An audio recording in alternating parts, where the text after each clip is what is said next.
pembukaan, kemudian kata sambutan Ketua Lingkar Pengajian Beijing yang akan diwakili oleh Kak Tias, kemudian kata sambutan Ketua Permit Beijing oleh Kak Susan, kemudian acara inti yaitu talk show bersama Atasé Pendidikan, Kebudayaan, Riset, dan Teknologi KBRI Beijing, kemudian disusul oleh sesi tanya jawab. Untuk itu, untuk membuka acara pada siang hari ini, mari kita bersama-sama membaca doa berdasarkan keyakinan masing-masing, khusus pada acara siang hari ini bagi yang muslim, mari kita bersama-sama membaca basmalah. Bismillahirrahmanirrahim. Kita lanjutkan pada acara yang kedua, yaitu kata sambutan yang pertama dari Ketua Permit Beijing kepada Kak Susan, saya persilakan. Baik, terima kasih Kak Gilang selaku moderator. Assalamualaikum warahmatullahi wabarakatuh. Salam kebajikan, Om Swastiastu, Shalom, Nama Budaya, salam sejahtera bagi kita semua. Selamat siang semuanya. Saya Susan Tanza selaku Ketua Permit Beijing tahun 2020-2021 telah diizinkan untuk memberi kata sambutan untuk kita semua.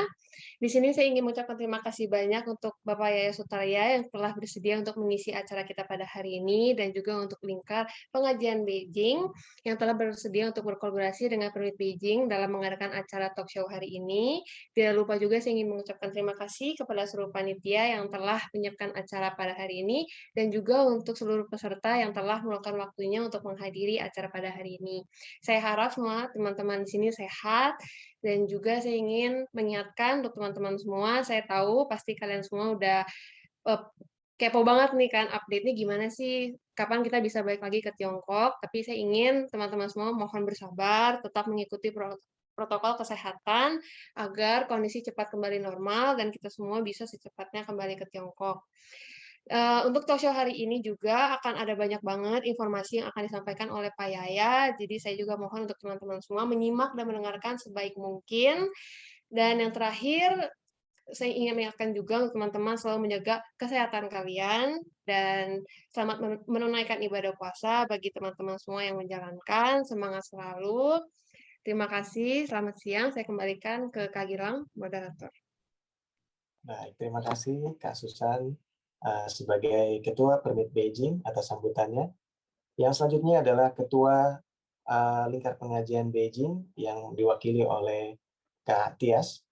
Untuk memberikan sambutan kepada Kak Tias, saya persilakan. Baik, terima kasih Kak Gilang. Sebelumnya, selamat siang. Assalamualaikum warahmatullahi wabarakatuh. Salam kebajikan, salam sejahtera untuk kita semua. Yang terhormat Bapak Yaya Sutarya selaku Atasé Pendidikan, Kebudayaan, Riset, dan Teknologi KBRI Beijing, dan yang saya hormati Kak Susan Tanza selaku Ketua Permit Beijing. Kemudian untuk rekan-rekan semua yang sudah menyempatkan waktunya untuk bergabung di Zoom meeting kali ini, saya ucapkan selamat datang. Saya di sini izinkan untuk mewakili Ketua dari Lingkar Pengajian Beijing, yaitu Kak Sunarman Purnomo. Izin mengucapkan untuk terima kasih kepada Permit Beijing yang telah bersedia bekerja sama menyelenggarakan acara ini, dan juga KBRI Beijing yang telah bersedia untuk menjadi narasumber kami pada siang hari ini. Kami berharap dengan adanya acara Atasé Menyapa Mahasiswa bisa memberikan ruang untuk mahasiswa Indonesia dalam menggali informasi terkait bagaimana kelanjutan untuk mahasiswa Indonesia bisa studi di Tiongkok. Terutama yang kita tunggu-tunggu ini, yaitu alur kembalinya kami mahasiswa yang masih stay di Indonesia untuk bisa kembali menempuh pembelajaran di Tiongkok. Semoga dengan diselenggarakannya acara ini, kita bisa lebih paham dengan kondisi kita saat ini, dan informasi yang disampaikan oleh Bapak Yaya bisa berguna untuk kedepannya nanti. Ini saja yang bisa saya sampaikan, kurang lebihnya mohon maaf. Terima kasih semuanya. Wassalamualaikum warahmatullahi wabarakatuh. Saya kembalikan ke Kak Gilang. Terima kasih. Iya, baik. Terima kasih juga Kak Tias sebagai perwakilan dari Ketua Lingkar Pengajian Beijing yang kebetulan sedang mengalami gangguan kebetulan. Baik, untuk acara selanjutnya yaitu acara yang kita tunggu-tunggu, talk show bersama Atasé Pendidikan, Kebudayaan, Riset, dan Teknologi KBRI Beijing. Sudah tersambung bersama kami Bapak Yaya. Apakah Pak Yaya bisa terdengar jelas Bapak Yaya? Mendengar, Mas Ginanjar, terima kasih. Assalamualaikum Pak Yaya. Waalaikumsalam. Gimana Mas? Dan sehat selalu di sana Alhamdulillah. Pak ya, insya Allah. Saya sekarang Ya, Pak. berada di Harbin nih sekarang. Masya Allah. Baik. Ya, Mudah-mudahan Pak ya Harbin. selalu diberikan kelancaran, keselamatan Pak ya. Amin. Dalam Amin, segala amin, hal amin, insya Allah. amin. Baik Pak, Ya, kami terima panitia kasih, Mas. mewakili seluruh peserta Pak ya, memohon izin kepada Bapak untuk meminta pencerahan ini Pak mengenai serangkaian langkah yang harus kami persiapkan sebelum kembali ke Tiongkok. Begitu kurang lebih Pak. Mohon izin, Siap. saya persilakan saya untuk memberikan kami pencerahan Pak. Baik, terima kasih. Sebentar. Bisa lihat ya slide saya ya? Siap, bisa Pak. Halo? Bisa lihat. Baik, Assalamualaikum warahmatullahi wabarakatuh. Terima kasih yang sama-sama kita hormati Ketua Permit Beijing, Mbak Susan, kemudian Ketua Lingkar Pengajian Beijing yang diwakili oleh Mbak Tias dan teman-teman Mas Gilang. Oh, pantas tadi nggak jadi moderator pengajian Mas ya. Jadi gantian moderatornya tadi ya hari ini. Baik, terima kasih atas kesempatan yang diberikan oleh KBRI Beijing. Ini alhamdulillah pada kesempatan sore hari ini kita bisa bersilaturahmi dan bertatap muka. Nanti kalian juga bisa menanyakan semua pertanyaan, silahkan akan saya jawab dengan baik, ya kan. Kemudian saat ini saya berada di Harbin ya. Nanti sebentar lagi kita akan ada kegiatan dengan mahasiswa yang masih stay di Harbin. Ada sekitar 11 orang yang masih bertahan di Harbin. Nah, pada kesempatan sore hari ini, izinkan saya menyampaikan beberapa hal terkait dengan permasalahan-permasalahan yang dihadapin pada saat pandemik. Dan ini mudah-mudahan nanti dicatat ya, jadi tidak perlu lagi nanti menanyakan ke sana kemari ya. Jadi dicatat, kemudian diharapkan bisa yang saya sampaikan nanti bisa menjadikan solusi tentunya untuk beberapa permasalahan-permasalahan yang saat ini sedang kalian hadapi.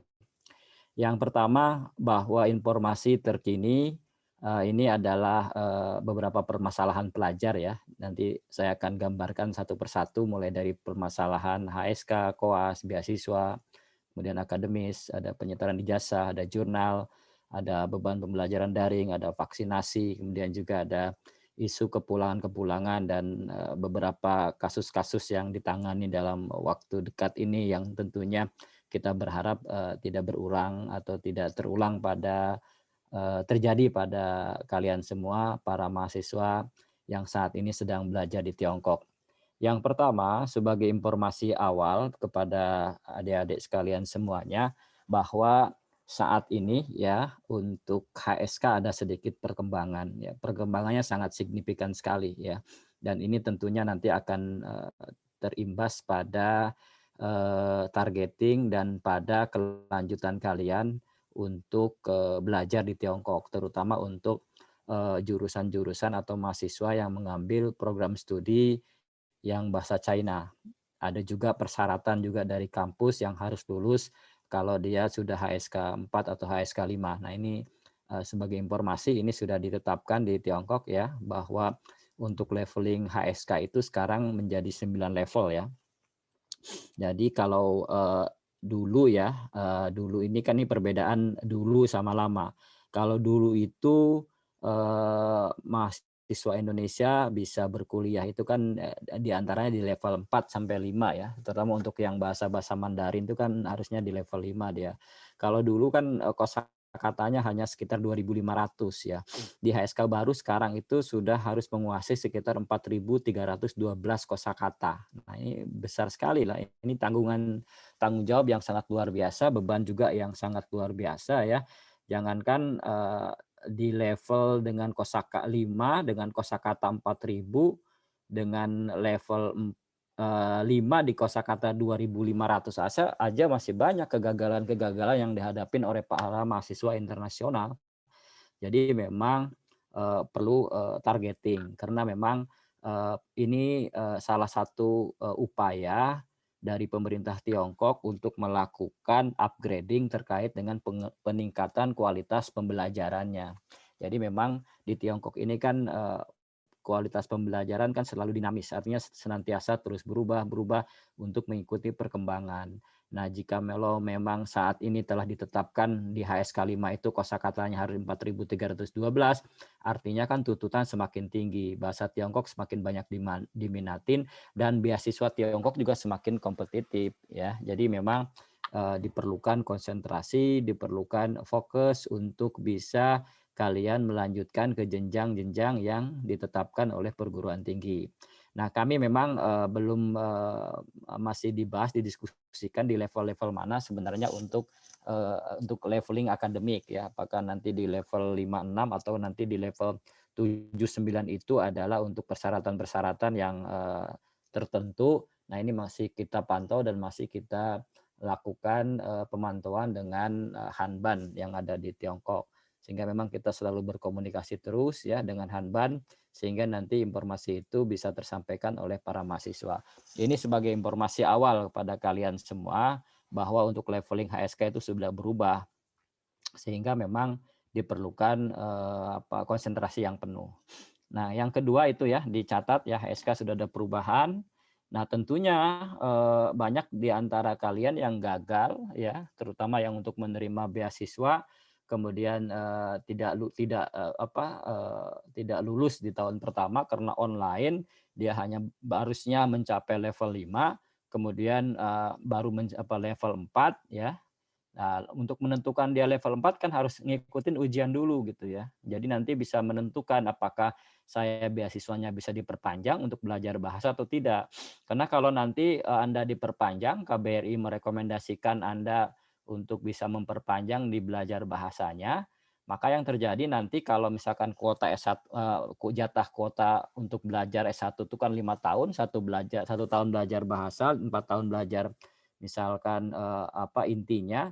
Jadi nanti akan bergeser di semester akhir nanti yang terjadi nanti akan ada biaya sendiri ya. Jadi memang betul-betul HSK ini harus betul-betul dipelajarin. Jadi tidak hanya cukup dari kampusnya saja, tapi mungkin juga ada dari kakak-kakak, dari kakak PPI, kakak senior, Permit Beijing yang beberapa kali menyelenggarakan kursus HSK, diikuti dengan baik bagaimana trik-triknya, syarat-syaratnya. Karena kalau hanya dari kampus saya pikir tidak akan bisa mencapai target yang diharapkan karena memang kampus itu kan hanya dasar-dasarnya, tapi strategi-strategi pun kita harus belajar pada bimbingan belajar. Nah, kemudian yang kedua ini penting sekali, ini masalah jurusan kedokteran, masalah koas. Ya. Nah, sebenarnya posisi koas itu ya jikalau tidak ada pandemik sebenarnya koas itu kan harusnya dilakukan di China. Sebenarnya pemerintah China juga sudah mempersiapkan rumah sakit untuk para mahasiswa yang tentunya kuliah di China. Nah, koas di Indonesia itu dilakukan manakala ada ngikutin program adaptasi sebenarnya. Jadi setelah Anda lulus S1 ya, setelah lulus S1 kemudian melakukan penyetaran ijazah di Dikti ya, di kemahasiswaan. Kemudian nanti ada namanya program adaptasi. Nah, itu sebenarnya kalau di situasi normal, maka program adaptasi itu kan dilakukan di Indonesia. Nah, tapi permasalahan yang muncul sekarang adalah bahwa untuk kasus-kasus di kondisi diskresi saat ini akibat pandemi COVID-19, bagaimana yang terjadi? Beberapa kampus sudah bisa mengeluarkan surat izin untuk melakukan koas di Indonesia. Tapi permasalahannya tidak semua rumah sakit Indonesia itu memiliki kemampuan untuk melaksanakan koas ya. Tidak memiliki kemampuan untuk melakukan koas. Jadi memang permasalahan yang dihadapin oleh para mahasiswa ya, terutama mahasiswa beberapa perguruan tinggi ada sekitar 4 yang sudah mengajukan ke KBRI ya, itu terkait dengan beberapa MOU yang diminta oleh rumah sakit ya, terutama sekarang ada pengajuan koas ke Rumah Sakit Bayangkara dan beberapa di Sulawesi Selatan. Nah, bagaimana mekanismenya? Artinya memang kalau pihak kampus sudah mengizinkan koas di Indonesia, yang perlu dilakukan adalah kalian harus mencari rumah sakitnya di Indonesia. Tapi rumah sakit di Indonesia itu kan artinya kan belum siap ya. Artinya tidak semuanya siap, tidak semuanya bisa memberikan layanan fasilitas untuk tempat koas ya. Karena saya lihat dari beberapa rumah sakit yang ada yang meminta MOU dengan rumah sakit itu dengan perguruan tinggi Tiongkok. Saya pikir kalau melakukan MOU antara rumah sakit Indonesia dengan perguruan Tiongkok ini akan memakan lama karena prosedurnya melakukan memorandum of understanding antara Indonesia dengan Tiongkok itu kan prosesnya panjang sekali. Terlebih kan China ini kan sentralistik ya, artinya segala sesuatu yang terkait dengan dunia luar itu harus ada izin dari pihak otoritas. Sehingga memang diyakini kalau nanti ada dari rumah sakit meminta MOU untuk dengan perguruan tinggi, itu memang agak sedikit susah karena memang saya pahamkan bahwa sebenarnya di situasi saat ini pun simple sebenarnya. Jadi kan tidak perlu lagi meminta MOU antara rumah sakit dengan sekolah ya. Itu di situasi normal ya. Karena kan kita juga dari China juga tidak berharap bisa koas di Indonesia sebenarnya kalau tidak situasi pandemik seperti ini. Jadi memang diperlukan ya kearifan lah pimpinan rumah sakit, kearifan pihak-pihak terkait di daerah terkait bersedianya menerima untuk menjadi koas. Ini sudah saya sampaikan kemana-mana ya, sudah saya gembar-gemborkan ke rumah sakit kemana. Kalau memang tidak terjadi pandemik, China pun nggak akan mengeluarkan izin untuk melakukan koas di Indonesia sebenarnya. Nah, yang jadi masalah sekarang adalah rumah sakit di Indonesia itu kan tidak siap. Artinya memang tidak siap menerima program yang sebelumnya tidak ada. Jadi agak kaget. Nah, ini mungkin perlu dilakukan adaptasi bagaimana proses penyesuaian dengan aturan yang ada. Karena di situasi normal memang kita sesuai SOP, sesuai aturan. Tapi di kondisi diskresi ini kan siapa yang mengharapkan bahwa anak-anak yang tadinya sudah disiapkan rumah sakit di Indonesia tapi tidak bisa berangkat ke China, artinya kan perlu kearifan, perlu ya pertimbangan lain lah dari rumah sakit untuk bisa memprioritaskan anak bangsa ini. Jadi jangan sampai nanti rumah sakit mempersulit ya kan Anda semua terlambat lulus kan yang salah juga akan menjadi beban masyarakat. Kalau lambat lulus berarti kan orang tua. Orang tua itu siapa? Ya warga negara Indonesia. Jadi memang harus ada namanya tepok seliro ya dari para rumah sakit terkait dengan kebijakan koas ini. Nah, oleh karena itu memang ada beberapa rumah sakit yang sangat bijaksana dan saya yakin karena dengan pertimbangan teknis dan sebagainya ya beberapa rumah sakit mengizinkan untuk melakukan koas asal dengan persyaratan tertentu. Persyaratan pertama adalah yaitu dengan pengajuan dari KBRI Beijing, kemudian ada izin dari Dikti. Nah, bagaimana yang kita dorong saat ini adalah bahwa itulah mode yang bagus sebenarnya, mode yang terbaik sebenarnya, yang patut dicontoh oleh rumah sakit lain ya. Jadi tidak perlu kaku artinya ya dalam menjalankan kebijakan-kebijakan seperti ini. Apalagi kan layanan pendidikan ini kan betul-betul kita prioritaskan ya. Betul-betul kita anak bangsa yang harusnya lulusnya harusnya tahun ini karena gara-gara tidak bisa koas akhirnya juga terlantar ya kasihan juga gitu. Nah, ini yang patut diperhatikan oleh semua stakeholder terutama pihak-pihak kesehatan ya. Bahwa di situasi normal kami dari China tidak akan mengirim koas ke Indonesia karena China juga sudah memiliki rumah sakit yang sangat representatif sebenarnya. Nah, itu yang harus menjadi pertimbangan oleh semua rumah sakit dan tentunya kita juga sudah sampaikan kepada pihak-pihak terkait bahwa di situasi normal tidak akan kami lakukan seperti ini. Tapi di situasi saat ini di mana kebutuhan anak mahasiswa itu sangat dibutuhkan, jadi memang kebijaksanaan itu kan artinya perlu diakomodir. Itu kan anak bangsa yang tentunya kita suarakan kemana-mana apa yang saya sampaikan pada kesempatan sore hari ini. Nah, alhamdulillah beberapa rumah sakit juga sudah memberikan solutif ya. Dan sebenarnya secara payung itu kan sudah ada kerjasama antara Konsel Kedokteran Indonesia ini baru ditandatangani ya sekitar 29 April lalu ya. Jadi kami patokannya adalah terkait dengan kerjasama atau MOU ya antara Dikti Kemdikbud dengan Konsil Kedokteran Indonesia dan Direktorat Jenderal Pendidikan Tinggi ini telah mengadakan nota kesepahaman ya nomor 3 EAHK 0221 tanggal 29 April 2021 tentang peningkatan mutu pendidikan kedokteran Indonesia. Nah, salah satu poin-poinnya di situ kalau saya gambarkan cukup komprehensif sebenarnya ya di situ cukup komprehensif untuk gambaran-gambaran MOU yang ada karena memang dengan payung itu saya berharap bahwa seluruh rumah sakit yang ada di Indonesia bisa menerima anak-anak Tiongkok untuk bisa koas ya karena memang dengan payung ini kami berharap ya karena memang di situ disampaikan terkait dengan pembinaan pengawasan, evaluasi standar lulusan pendidikan profesi dokter dan dokter gigi, kemudian penyelenggaraan program adaptasi dokter dan dokter gigi, pertukaran data. Nah, ini hal-hal seperti ini yang tentunya sudah diikat oleh Kementerian Pendidikan dan Kebudayaan agar supaya memang para mahasiswa itu bisa koas ya, bisa belajar di Indonesia. Nah, oleh karena itu saya ingin menyampaikan beberapa hal langkah yang harus dilakukan apabila kamu itu koas di Indonesia. Pertama ya, kamu harus minta izin ke kampus setempat di Tiongkok ya.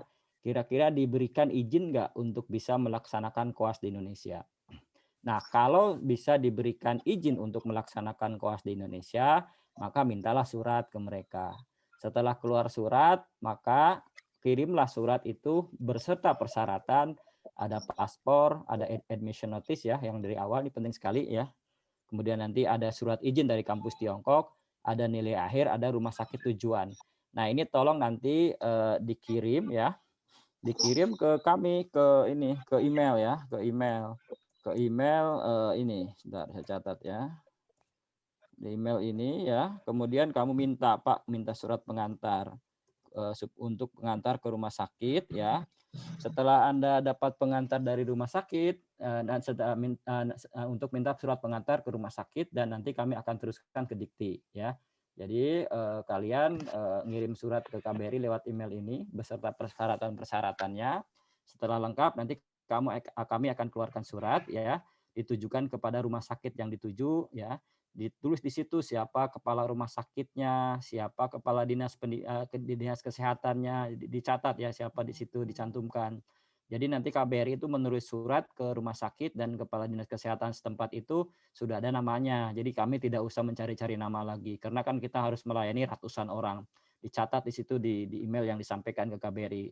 Izin Pak, ini nama kepala rumah sakitnya yang kita tuju. Izin Pak, ini nama kepala dinas kesehatan provinsi yang dituju, disesuaikan dengan rumah sakit yang ada. Nanti kami buatkan surat kedua lembaga itu, kami tembuskan ke Dikti. Nanti kalau misalkan ada kendala, nanti dicatat nih, dikasih nomor WA saya ke orang tuh, ke rumah sakit itu. Seperti rumah sakit Bayangkara, ini WhatsApp saya ya. Silahkan dicatat ya di WhatsApp nih, kasih nomor saya. Jadi nanti kami akan koordinasi dengan pihak rumah sakit. Apa yang harus kami lengkapin. Kalau dia butuh MOU ya saya kasih MOU. Kalau dia butuh surat keterangan dari Dikti ya saya surat kasih minta persetujuan dari Dikti ya kita kasih. Pokoknya kita dari KBRI akan melayani kalian semua. Jadi jangan khawatir ya bahwa ini adalah menjadi tanggung jawab negara ya. Bukan jadi kamu tuh nggak berjalan sendiri. Kamu kan warga negara Indonesia, hak-hak kamu untuk mendapatkan pendidikan layanan tinggi adalah negara hadir di situ. Jadi memang kita terbuka ya. Cuman ya harus sabar kalau di Tiongkok masih libur ya ngikuti libur. Kemudian kalau baru ngirim nanti malam tiba-tiba malamnya ditanya ya harus dilihat dulu ya kapan Anda ngirimnya karena memang banyak dokumen-dokumen lain yang tentunya harus kita kerjakan bukan hanya mengurusi koas ya karena ratusan dokumen yang harus kita layani termasuk bukan hanya layanan administrasi juga layanan permasalahan, layanan kekonsuleran, layanan macam-macam ya. Kita juga banyak permasalahan-permasalahan yang dihadapi oleh para pelajar baik yang untung kalian tidak ada yang bermasalah. Misalkan ada yang bermasalah, ada yang drop out, ada yang tidak lulus mata kuliah, ada yang macam-macam yang ada yang kecelakaan, pokoknya banyak macam-macam. Jadi nanti paling tidak kalau dokumen itu lengkap ya 2 hari kerja ya maksimal 3 hari kerja udah bisa dikirim kembali. Nanti untuk menyampaikan ke rumah sakit ya kamu antar sendiri atau bisa email. Nanti kalau ada emailnya ya dikirim ke kita bantu email, kamu juga bantu email, sama-sama untuk kita bersinergi supaya kalian bisa tetap melaksanakan praktek koas di Indonesia. Dijelaskan dengan baik kepada pihak rumah sakit, izin Pak, saya telah memiliki mandat dari sekolah bahwa untuk melaksanakan koas di Indonesia. Kira-kira dijelaskan apa permasalahannya, kenapa saya koas di Indonesia, tidak koas di China, dijelaskan dengan baik bahwa kami belum bisa pulang, kami ini, mohon dibantu karena jika kami tertunda koas ini, maka kami akan mengalami keterlambatan lulusan. Dengan baik-baik dikomunikasikan dengan mereka. Saya pikir kalau komunikasinya dengan baik, yang diminta persyaratannya tinggal bicara dengan saya, apa yang bisa kita bantu. Nah, ini adalah bagian dari solusi ya. Tidak serta-merta kalau datang kamu ke rumah sakit tiba-tiba ditanya ditolak, wah nggak boleh di sini nggak ada kuas, nah itu kan nggak bijaksana artinya rumah sakitnya. Itu artinya tidak bisa menyelesaikan permasalahan ya. Karena kan kalian juga, apalagi kalian itu kan putra-putra daerah ya. Harusnya rumah sakit di daerah juga respecting kepada kalian. Siapa lagi nanti yang akan menjadi dokter? Siapa lagi yang akan menjadi kepala dinas kesehatan? Siapa lagi yang akan menjadi menggantikan mereka ya? Kalian semua ya. Jadi ditanamkan itu bahwa kalian adalah nanti yang akan menjadi bagian generasi yang akan menggantikan tenaga kesehatan di daerahnya masing-masing ya itu. Karena memang beberapa daerah ada yang resistensi, ada yang welcome. Nah, tergantung bagaimana kamu sebagai mahasiswa menjelaskan dengan baik, dengan komunikasi dengan baik bagaimana caranya ya, tidak perlu marah-marah, jelaskan duduk permasalahannya sehingga nanti orang pun paham maksud dan tujuan serta urgensi kalian harus melaksanakan koas di Indonesia. Baik, itu yang kedua masalah koas ya, dipaham ya. Nanti kalau nggak ada paham bisa bertanya. Ya, yang selanjutnya masalah beasiswa nih. Ini penting sekali ya. Ini saya mungkin baru pertama kali saya menyampaikan di kesempatan yang sangat formal ini bahwa untuk beasiswa ya di awal-awal memang pemerintah China itu kan mungkin sampai sekarang pun beredar di negara-negara ASEAN yang 10 negara bahwa beasiswa itu kan disuspend ya, disuspend. Di awal-awal rapat dengan mereka itu kan disuspend. Artinya kan disuspend itu artinya tidak dibayarkan untuk biaya stipendnya mulai September 2021 ya. 22 September 2020 ya kalau nggak salah. Ini 2021 ya, 2 September 2020 ya. Jadi tidak dibayarkan mulai September 2020 ya, karena kan kalau ke bawah kan sudah dirapel. Beberapa anak juga sudah dirapel ya, sudah kita cek. Kemudian juga tidak dibayarkan di awal-awalnya. Kita juga berusaha ya bagaimana kok tidak dibayarkan ya. Karena memang kalian itu kan di Indonesia juga kan melakukan belajar dengan baik, ngikutin Zoom, kemudian harus bayar paket data dan sebagainya. Terutama kan kalau mahasiswa internasional pun nggak ada kebijakan kan untuk gratis paket data dari Indonesia. Itu kan hanya berlaku untuk pelajar dan mahasiswa yang kuliah di Indonesia. Kalau kalian kan mahasiswa di luar negeri, sesungguhnya kan juga sebenarnya perlu menjadi perhatian ya. Tapi kalau dengan stipend itu diputus, artinya kan kalian juga bermasalah nanti ya, karena kan banyak yang sangat berharap stipend itu kan diantara kamu sudah berhenti bekerja, kemudian tidak lagi melakukan aktivitas pekerjaan dan fokus ke belajar. Nah, ini perlu dimaklumi ya, dan kita melakukan negosiasi dan tentunya lewat nota diplomatik. Beberapa kali kita kirim nota diplomatik ke China Scholarship Council dan CGS ya, untuk bisa menyampaikan secara tertulis ya. Dan tertulis kemarin terakhir di nota diplomatik yang kami terima bahwa stipend itu tetap akan dibayarkan ya jika kalian kembali ke Tiongkok. Jadi dihitung ya, dirapel, mereka bilang di suratnya itu ya, tetap kita kepantau dirapel ya, misalkan kamu akan kembali nanti bulan September depan ya. Dulu kan nggak dibayar September, artinya kan pemerintah Cina punya utang stipend kamu setahun ya, kampusnya punya utang setahun. Tapi itu berdasarkan penilaian dari kampus dan dari CSC sendiri. Nah, maksudnya apa ini ya? Jadi dilihat dari nilai akademiknya, prestasinya ya. Artinya kalau memang penilaiannya itu positif dari kampus, Anda tidak ada masalah, online juga tidak ada masalah, kuliah dengan baik, diikuti dengan baik dan sebagainya. Saya pikir beasiswa itu tetap akan dicairkan ya. Makanya saya berharap di situasi pandemik seperti ini dan di Cina pun tetap pembelajaran online ya diikuti dengan baik, tugas-tugasnya dikerjakan dengan baik ya kan. Karena sesungguhnya mahasiswa internasional yang berada di China pun mereka masih melakukan online ya di seluruh kota-kota sudah saya cek. Ada memang anak-anak yang sudah tatap muka ya karena mereka bergabung dengan mahasiswa lokal. Ada juga sih beberapa kampus yang men-switch ya, membolehkan juga mahasiswa yang harusnya online ke tatap muka gabung dengan mahasiswa lokal. Itu beberapa kampus kebijakannya ada ya. Jadi memang diikuti dengan baik ya, karena itu adalah bagian yang harus kamu penuhi ya. Dan memang di saat angkatan-angkatan COVID ini kan ya, angkatan COVID mereka istilahkan ya. Artinya memang banyak sekali kemudahan dan banyak juga sekali kesusahan ya. Jadi hadapinlah dengan baik kesusahan dan kemudahan itu ya, sehingga nanti kalian betul-betul bisa menyelesaikan dengan tepat waktu.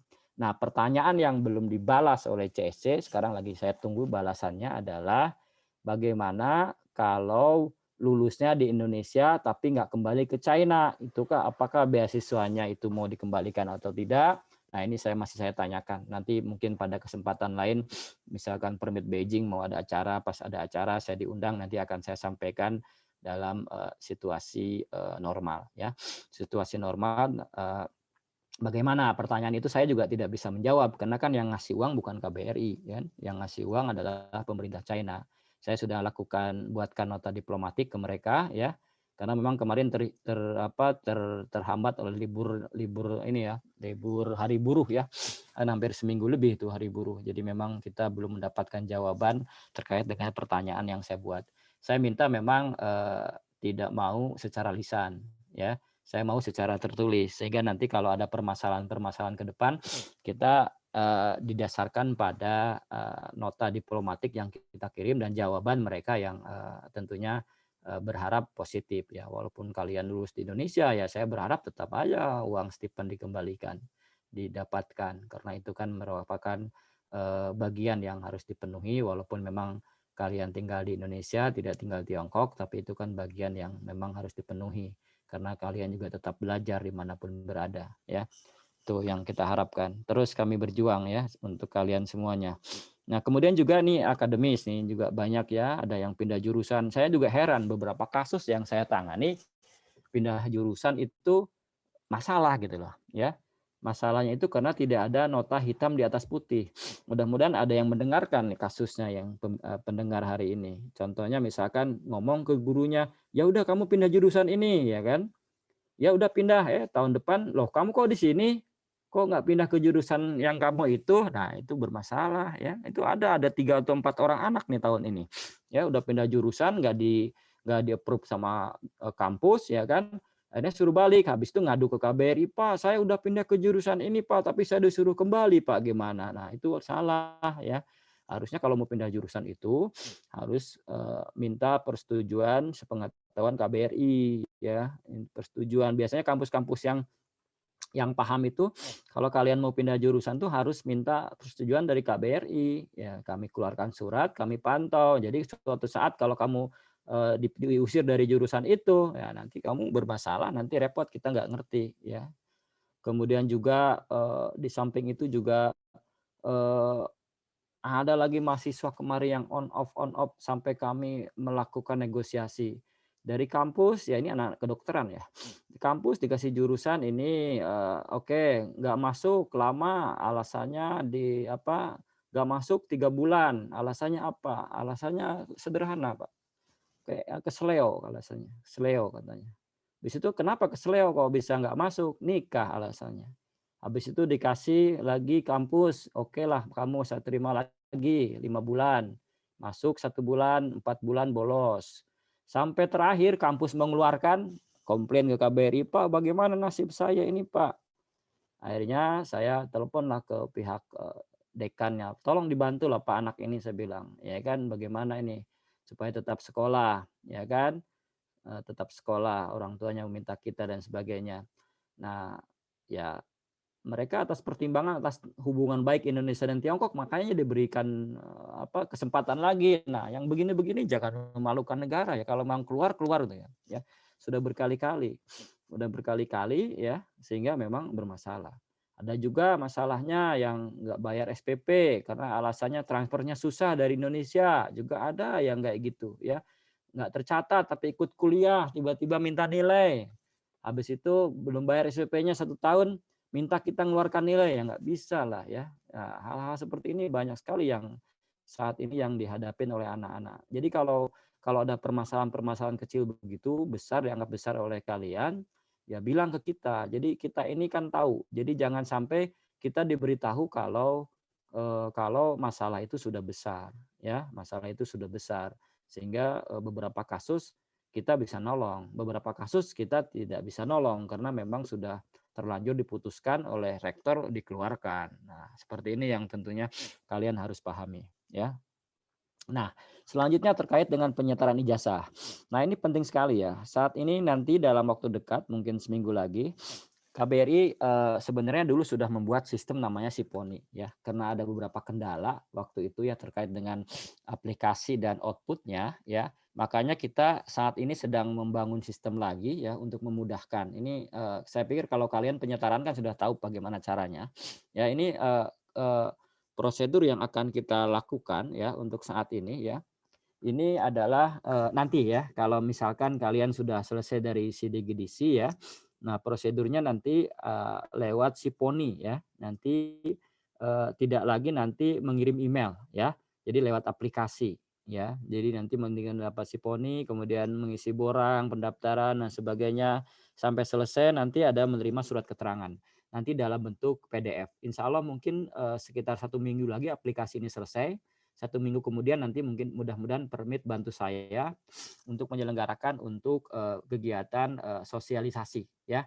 Permit bantu saya atau Lingkar Pengajian Beijing bantu saya untuk melakukan sosialisasi sekaligus praktek bagaimana cara melakukan penyetaraan lewat aplikasi. Jadi setelah SIDGDC dan sebagainya ya, setelah dari SIDGDC, nah ini kan prosedurnya gini ya, dari SIDGDC apa segala ya, baru nanti kan posisinya dari SIDGDC ya. Dari SIDGDC, dan nanti baru untuk ininya yang ke KBRI-nya lewat aplikasi tadi ya, lewat aplikasi. Nah, nanti hasilnya ini ada surat keterangan sekolah ya. Ini hasilnya ya. Hasilnya.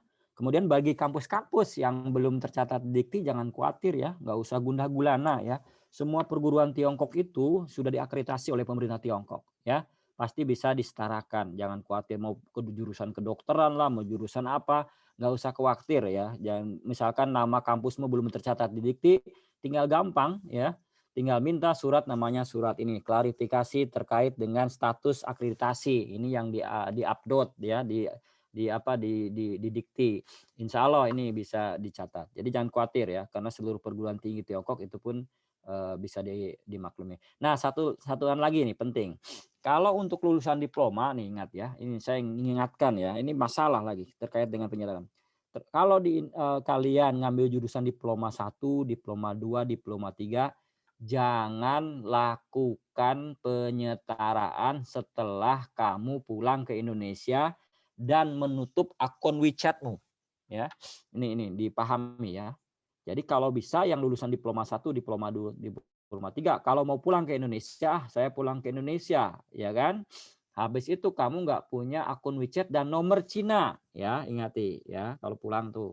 Makanya saya sarankan untuk lulusan diploma 1, diploma 3 lakukan penyetaraan ijazah sebelum pulang ke Indonesia.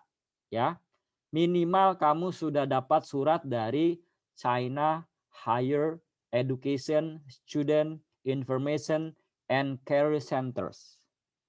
Kalau kamu pulang ke Indonesia, kemudian kamu nggak punya WeChat, nggak punya nomor Cina, akan bermasalah kamu tidak bisa menyetarakan ijazah diploma 1, diploma 2, dan diploma 3 kamu. Ya, bisa menyetarakan tapi harus minta tolong sama orang yang masih ada di China. Ya, jadi saran saya kalau kamu lulusan diploma 1, diploma 2, diploma 3, atau diploma 4 ya, ada juga diploma 4 sekarang ya. Silahkan lakukan penyetaraan sebelum pulang ke Indonesia. Jadi nanti tidak ada permasalahan-permasalahan yang sangat krusial. Nah, kalau ini sih penyetaraan ijazah kan sudah saya sering jelaskan ya, bagaimana ya, sudah saya sering jelaskan bagaimana, saya pikir tidak perlu detail ya. Nah, kemudian selanjutnya ya tadi sudah masalah yang sekarang jurnal publik. Nah, ini juga penting sekali ya. Jurnal, beberapa masalah ya yang dihadapin oleh anak-anak S3 utamanya ya.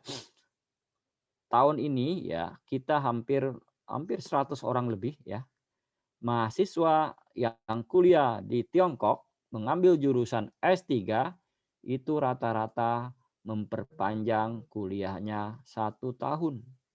Ya, kenapa memperpanjang kuliahnya 1 tahun? Karena terkait dengan permasalahan jurnal dan publikasi ilmiah, serta ada beberapa yang risetnya kurang telat, jadi perlu penambahan sekitar 8 atau 9 bulan. Nah, jujur ya, kalau saya terbuka pada forum ini, kalau kita berpikir bahwa orang memperpanjang beasiswa itu sama sebenarnya mengambil kuota Indonesia. Kalau yang S3 itu diperpanjang 1 tahun, maka nanti anak-anak Indonesia yang baru itu terganggu kuotanya gitu ya. Jadi akan dipotong sama kuota Indonesia. Kalau kuota Indonesia setiap tahun dapat 600, kalau ada S3 memperpanjang studinya 1 tahun, maka kuota kita jadi 500 ya. Kasihan juga adik-adiknya semuanya. Tapi kenapa KBRI memberikan pertimbangan untuk memberikan rekomendasi perpanjangan kepada mahasiswa S3? Saya berpikir kalau tidak diperpanjang nanti putus sekolah, harus biaya sendiri, malah kasihan, bermasalah ya. Tapi di satu sisi memang polemik sih, yang baru-baru juga tidak bisa masuk. Nah, makanya juga kita win-win solution ya, kita selesaikan dulu yang sudah kuliah di Tiongkok ini sampai selesai ya, kemudian mereka bisa berkuliah atau menyelesaikan program S3-nya. Dan yang bisa diperpanjang untuk beasiswa itu untuk program CIE, CSC dan CGS adalah hanya S3 ya, hanya program doktor nih dicatat ya. Ada beberapa kasus yang S1, S2 itu karena habis masa beasiswanya mau diperpanjang sama CSC, minta sama KBRI. Nah, itu nggak boleh ya. Tidak boleh Anda memperpanjang untuk S1, tidak diizinkan ya, biar kamu sampai mengajukan berkali-kali tidak diizinkan. Tapi kalau kalian punya permasalahan, harusnya kalian udah habis masa ijazahnya udah habis ya kan, CSC-nya udah habis, tidak bisa diperpanjang, kamu nanti mau putus sekolah dan sebagainya, nah nanti mungkin bisa diskusikan ya gimana Pak caranya ya. Biasanya kita minta beasiswa ke kampusnya ya. Kampusnya kita buatkan surat ya kan, minta parsial. Parsial itu kan hanya biaya sekolahnya, biaya hidup dan makan ya kalian sendiri yang biayai ya, karena memang harus lulus dengan tepat waktu ya. Itu yang keenam. Yang ketujuh, beban pembelajaran daring ya. Saya pahami ya, jangankan kalian yang ada di Indonesia ya, yang ada di Tiongkok juga luar biasa ya. Tekanan saya kan banyak luar biasa. Bukan hanya kita mendapatkan tekanan dari mahasiswa Indonesia, saya juga mendapatkan tekanan juga dari mahasiswa Tiongkok. Ada sekitar 1.000 anak nih, anak-anak Tiongkok juga yang kuliah di Indonesia. Tiap hari bertanya terus ke saya, Pak, kapan saya bisa balik ke Indonesia gitu untuk kuliah? Karena saya sudah capek belajar daring, Pak. Yang ngajarnya gurunya cepat-cepat lah, yang beginilah begitu, yang saya tidak ngerti, Pak. Jadi saya belajar bahasa Indonesia, belajar ini kan saya nggak bisa-bisa, Pak. Nah, banyak sekali ya. Jadi intinya saya bilang ke mereka, kalau pemerintahmu mengizinkan mahasiswa masuk Indonesia, ya kami juga akan pertimbangkan untuk mengizinkan mahasiswa Tiongkok juga masuk ke Indonesia untuk belajar ya, sama-sama. Artinya kan kita juga punya bargaining position ya. Artinya kita harus resiprokalitas.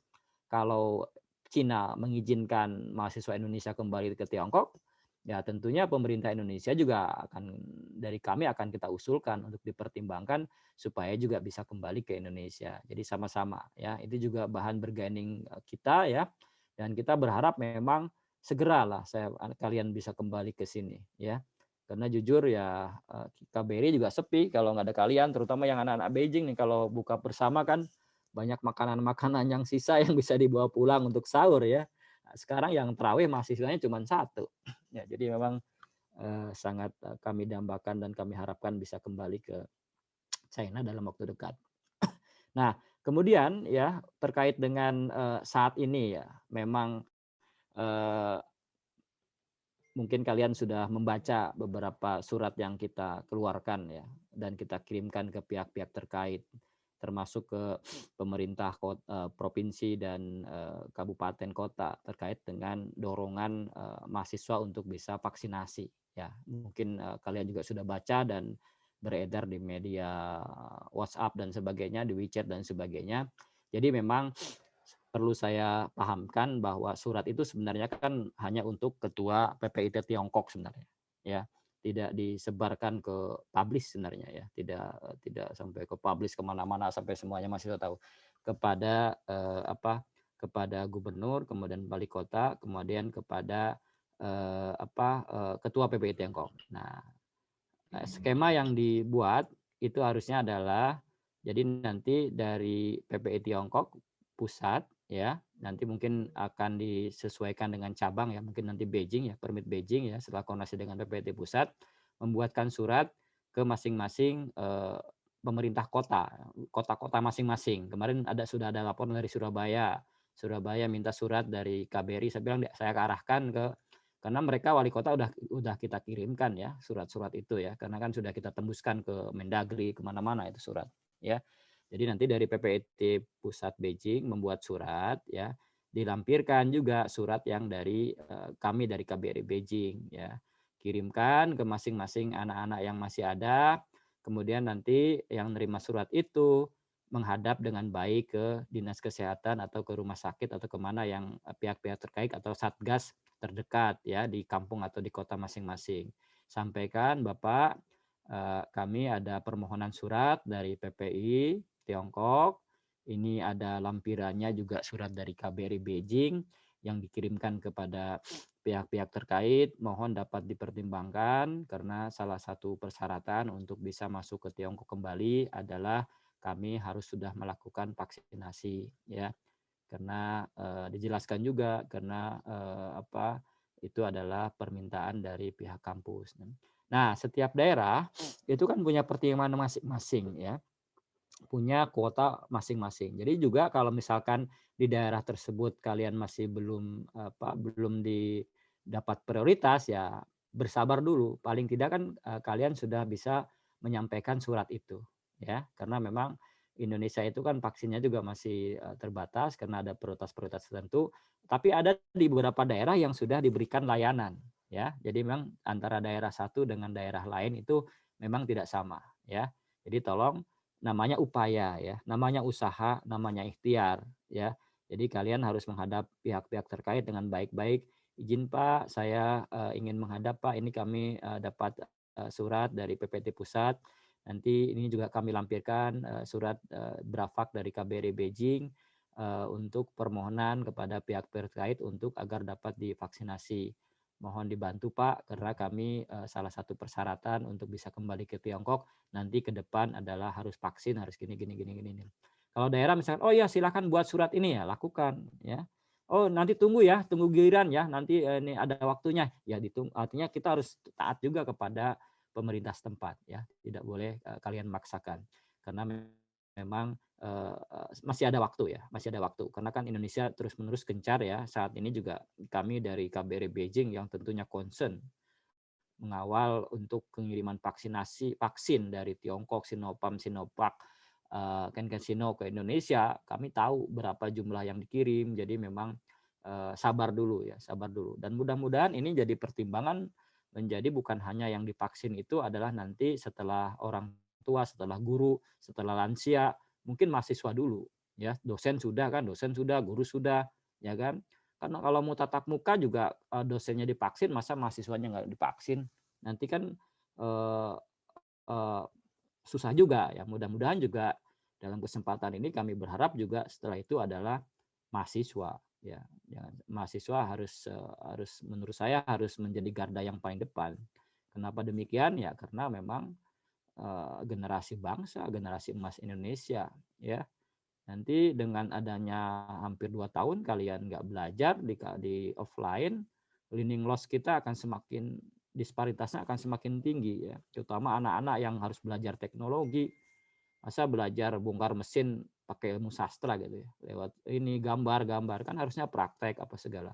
Nah, itu mungkin mudah-mudahan ya kita berharap kepada pihak-pihak terkait terutama di daerah juga bisa mempertimbangkan bahwa kalian itu memang mahasiswa adalah harus menjadi perhatian juga karena kalian adalah generasi penerus bangsa ya, generasi emas Indonesia.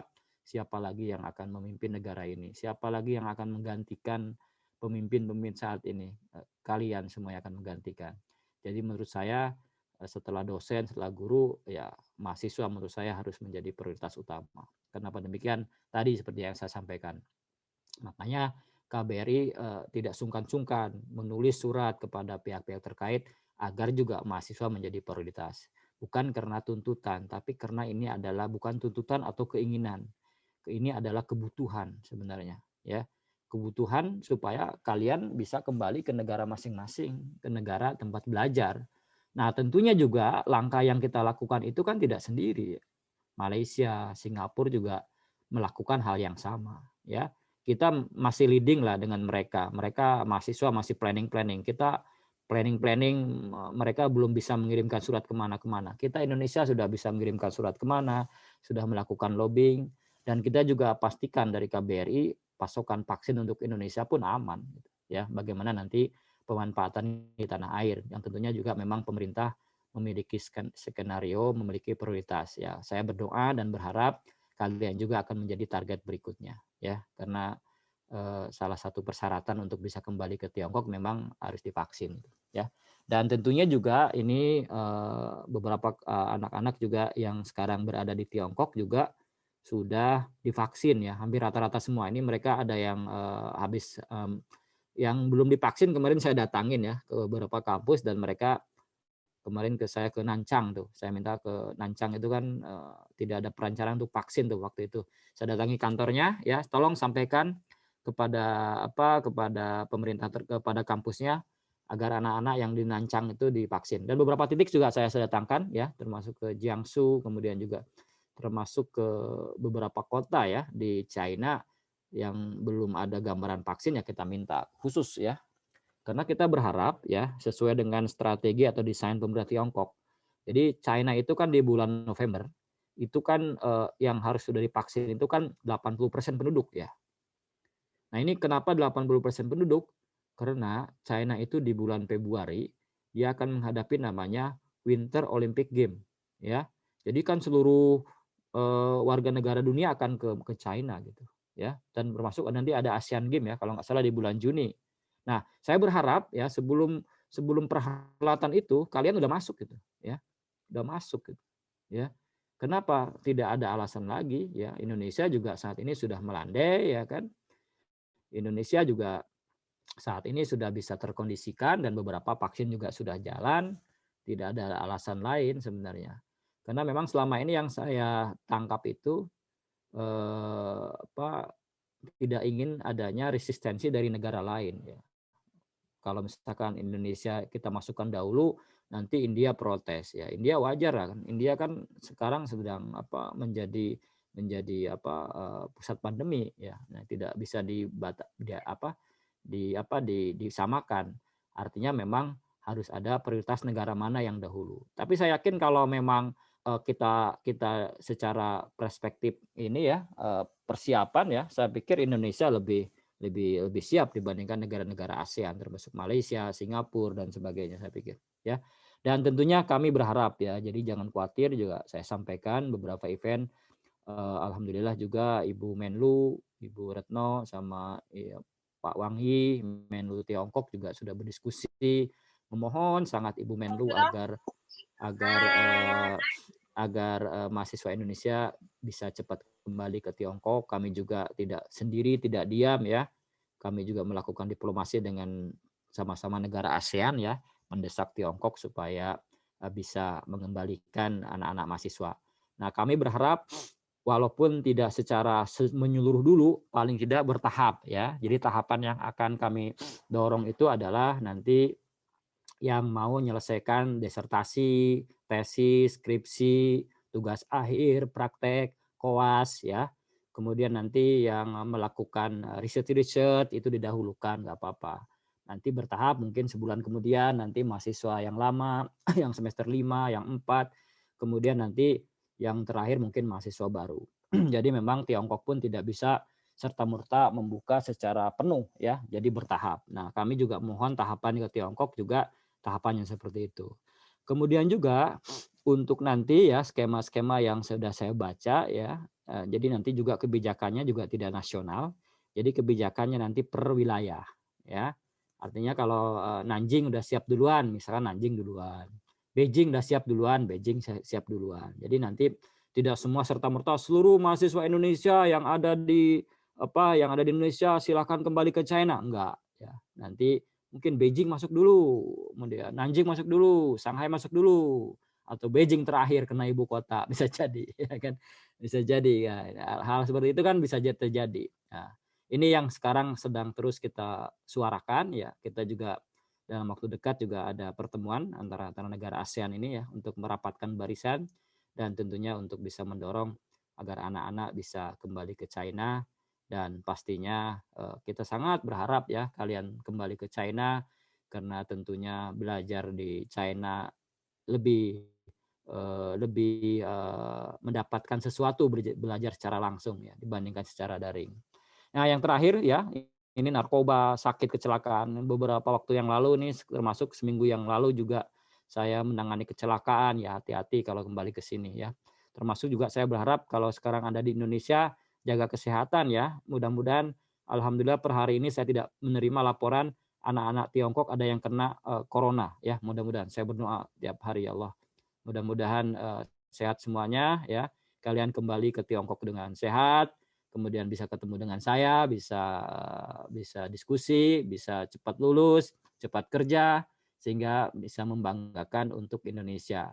Tentunya kalian sebagai generasi emas Indonesia, calon-calon pemimpin masa depan Indonesia, saya berharap supaya segera kembali ke Tiongkok.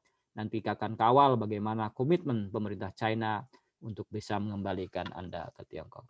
Demikian dari saya. Terima kasih. Silakan kalau ada pertanyaan. Baik, terima kasih banyak Pak atas pencerahannya ini. Alhamdulillah. Kami dari mahasiswa sangat terbantu ini atas pencerahan dari Pak Yaya ini. Iya, karena kebetulan Pak Yaya ada acara lagi pukul 16.30 kalau tidak salah Pak ya. Jadi kami dari panitia akan segera membuka sesi tanya jawab pada para peserta sekalian. Untuk itu para peserta yang ingin bertanya bisa terlebih dahulu melakukan raise hand. Nanti kami dari panitia akan membuka mikrofonnya dan peserta akan bisa bertanya kepada Pak Yaya secara langsung. Tetapi untuk pertanyaannya mohon disingkat saja langsung kepada pertanyaan. Jadi tidak menghambat rekan-rekan yang lain yang ingin bertanya kepada Pak Yaya. Silakan kepada rekan-rekan peserta sekalian yang ingin bertanya bisa melakukan raise hand terlebih dahulu. Apakah sudah ada yang raise hand? Ini sudah ada. Kak Muin. Silakan Kak Muin. Bisa di-unmute. Mohon panitia untuk meng-unmute Kak Muin. Baik, terima kasih Mas Gilang ya. Assalamualaikum warahmatullahi wabarakatuh. Baik, silakan. Langsung ke pertanyaan, silakan Kak. Oh baik. Mungkin karena ini waktunya tidak banyak Bapak ya, saya mungkin mau menanyakan ini Pak. Mungkin ada estimasi yang konkret dari Bapak terkait kira-kira ini kita kapan bisa kembali gitu Pak?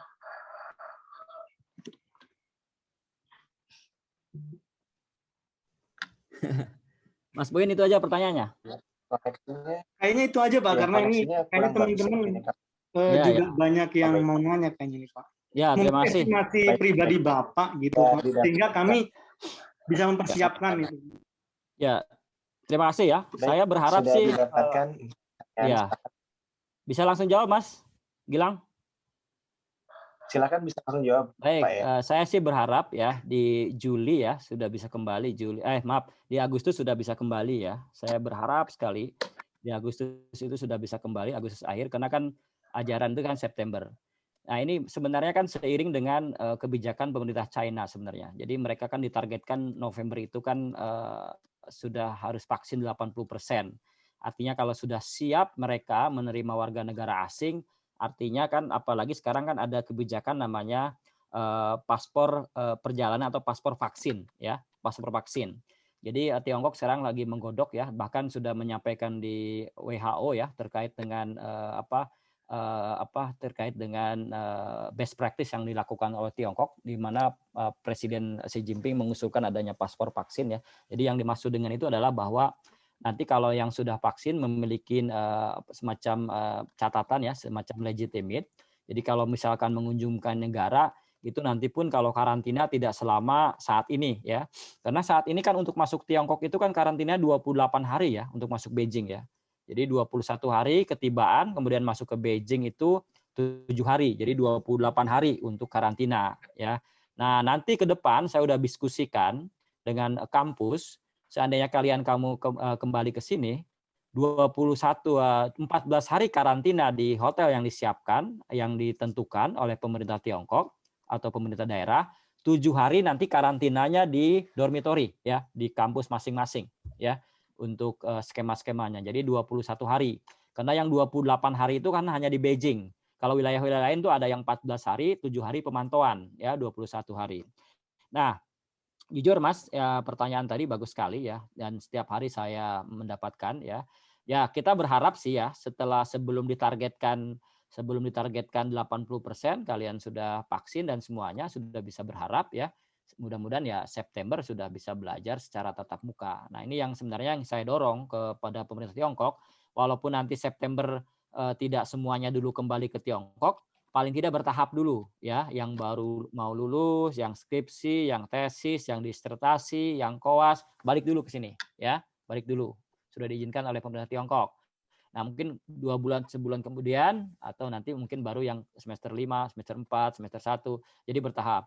Karena kami yakin, dari negara-negara ASEAN ini sudah meyakinin, Tiongkok ini nggak mungkin buka secara penuh. Ya, nanti ada persyaratan khusus. Ya. Nah, itu nanti yang saya akan follow up ya ke teman-teman ya, teman-teman semuanya ya. Dan tentunya akan kita update ya bagaimana perkembangan. Karena jujur secara personal ya, saya mendatangi kampus.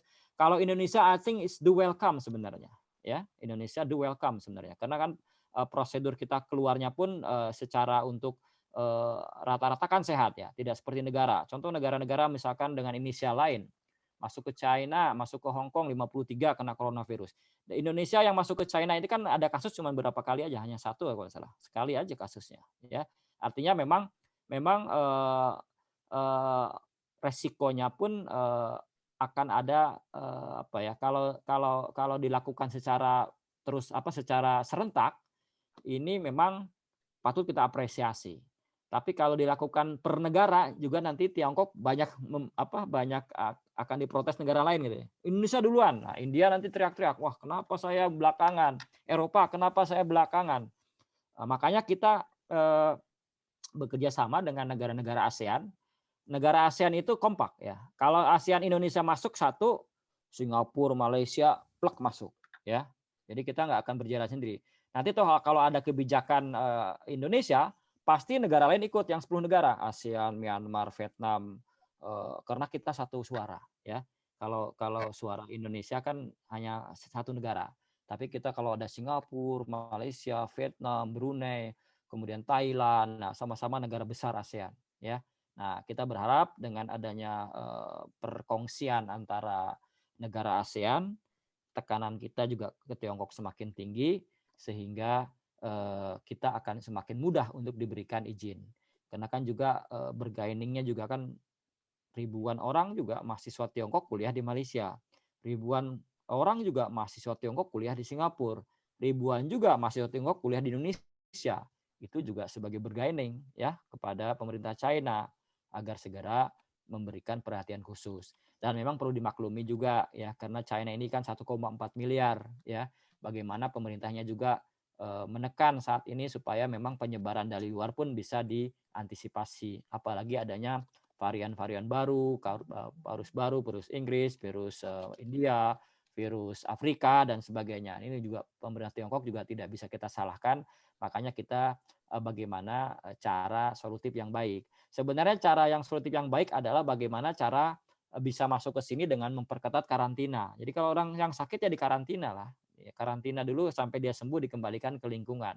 Karena itu yang selama ini dilakukan oleh Tiongkok. Ya, Tiongkok saat ini kan di beberapa kota kan sudah normal, sudah zona hijau. Di Wuhan sendiri, di beberapa kota, di Hainan dan sebagainya, banyak orang yang sudah tidak menggunakan protokol kesehatan lagi, banyak yang orang pesta, banyak orang yang jalan-jalan tanpa masker, karena memang itu adalah buah kesadaran. Mereka ingin melindungi itu semua supaya memang Tiongkok bisa mempertahankan itu semua. Jadi ya kita berharap ya maunya ya segera mungkin bisa kembali ke Tiongkok. Tapi untuk memproyeksi kapan bulannya, tanggalnya, ya siap-siap aja ya. Karena salah satu yang sudah kita lakukan adalah saat ini saya juga bulan puasa ini pergi ke beberapa kota ya seluruh Tiongkok. Saya koordinasi dengan kampus-kampus, saya ketemu dengan rektor, saya ketemu bagaimana mahasiswa asing, bagaimana mahasiswa Indonesia, bagaimana ini kalau datang ke sini dibantu ya nanti untuk karantinanya ya. Kita negosiasikan semuanya ya, semuanya di atas meja makan semua negosiasinya ya. Artinya kita ingin berharap kalian bisa kembali ke sini ya. Tentunya siap-siap saja. Yang paling penting adalah sekarang jaga protokol kesehatan. Jangan sampai sakit ya, jangan sampai sakit. Ikuti kuliah dari kampus ya. Kalau ada permasalahan-permasalahan disampaikan ke KBRI, pasti kita akan bantu untuk mencarikan solusi permasalahannya. Demikian, Mas. Baik, terima kasih banyak Pak ya. Rupanya ini banyak sekali yang ingin bertanya Pak. Jadi mudah-mudahan bisa terjawab semua Pak ya. Ya, ini siap. ada dari Kak Bella yang terlebih dulu raise hand. Silakan Kak Bella bisa langsung open mic. Atau panitia bisa tolong bantu open mic Kak Bella. Silakan langsung ke pertanyaannya Kak Bella ya.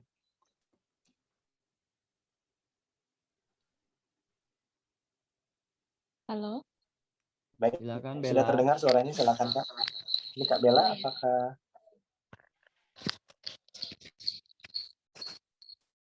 silakan langsung ke pertanyaan Kak Bella.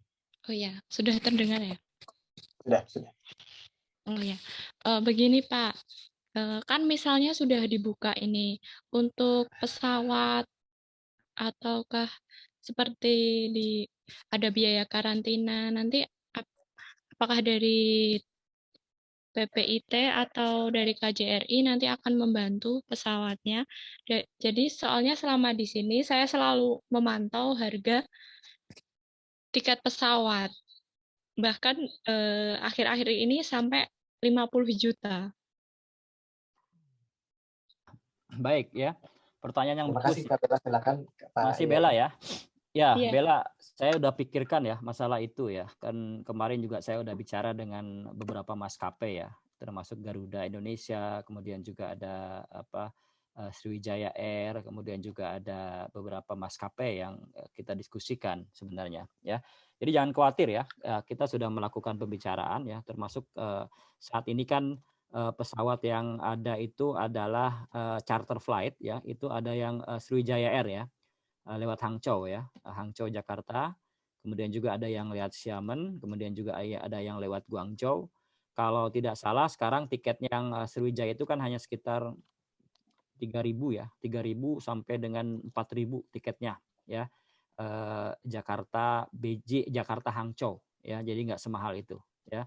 Nah tentunya ya saya udah melakukan inisiasi ya, kami berharap ya, dan kami juga sebenarnya kalau pemerintah China itu sudah ada simbol-simbol kapan kami buka ya, kami sudah melakukan koordinasi dengan beberapa maskapai ya, tentunya tidak berbiaya mahal ya, tidak berbiaya mahal.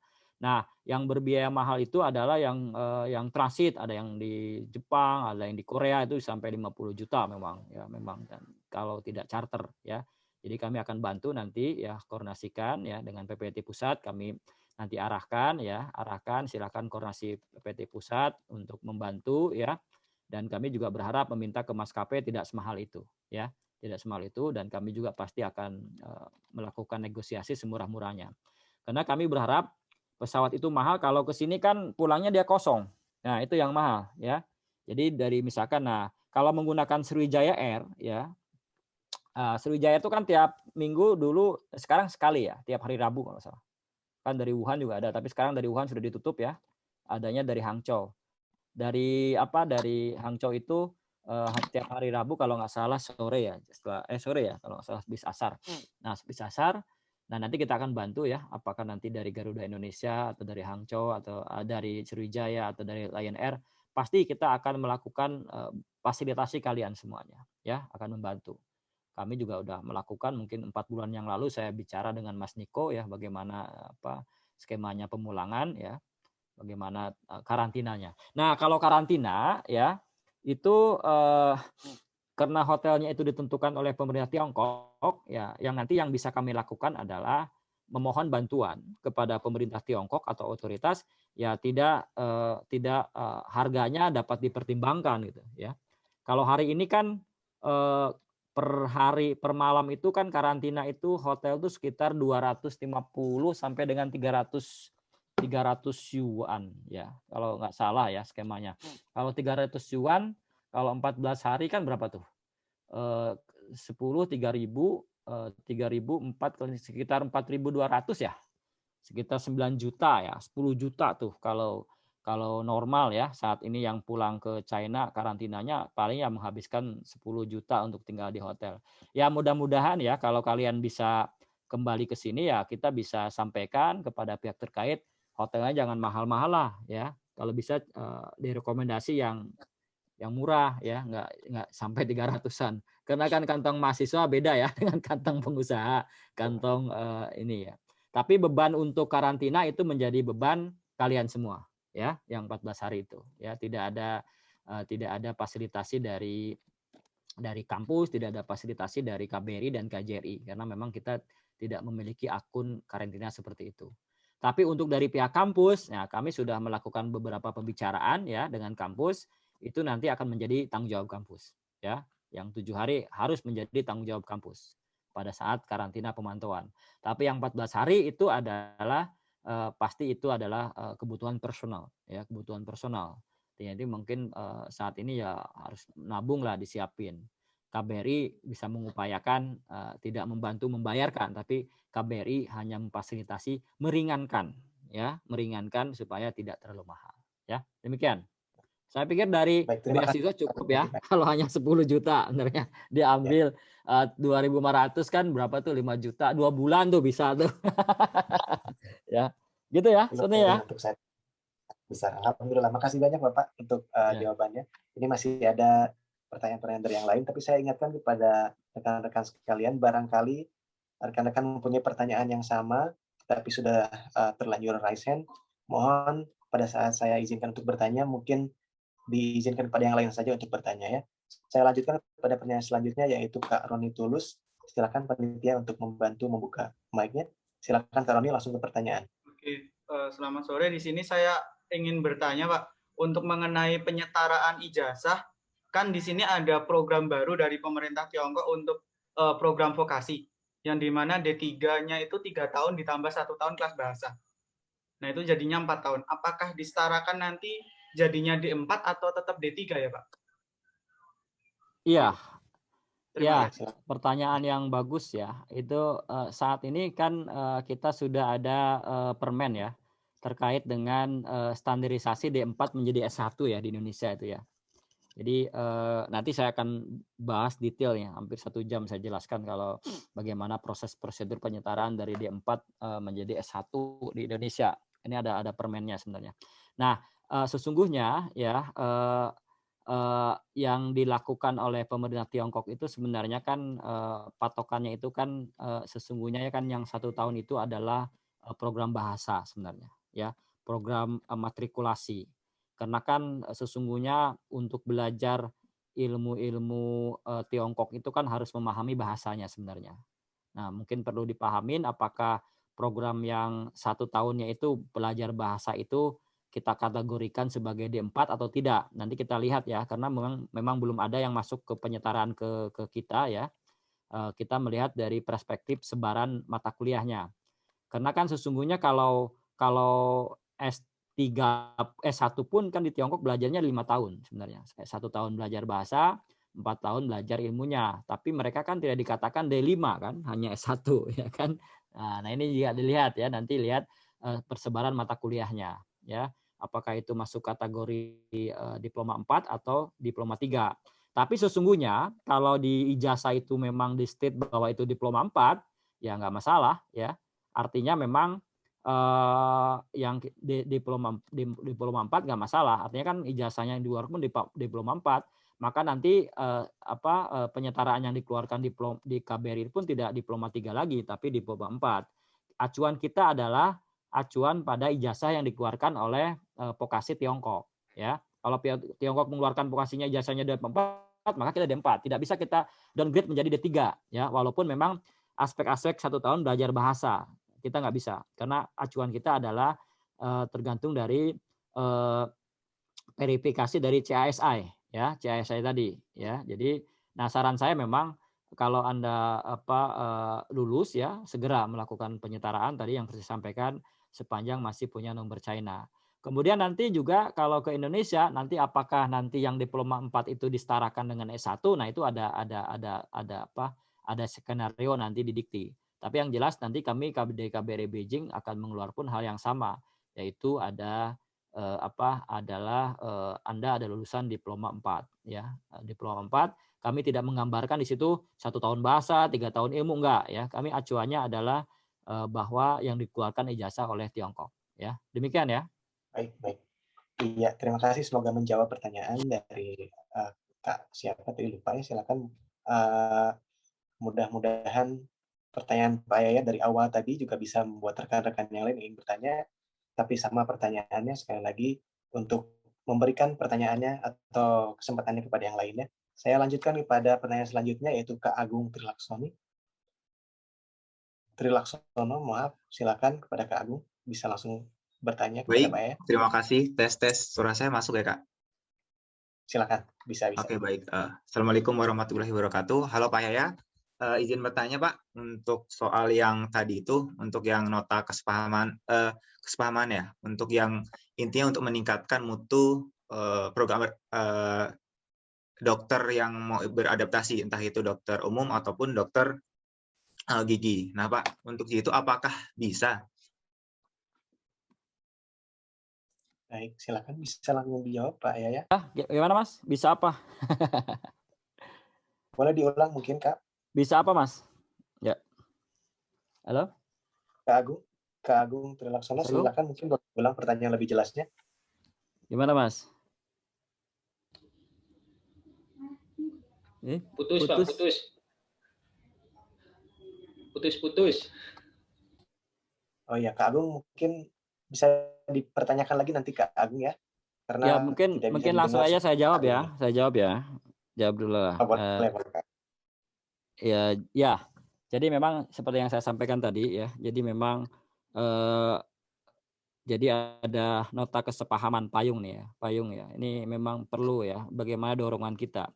Jadi jangan berharap bahwa yang melakukan program adaptasi untuk jurusan kedokteran itu adalah hanya lulusan Tiongkok. Tidak.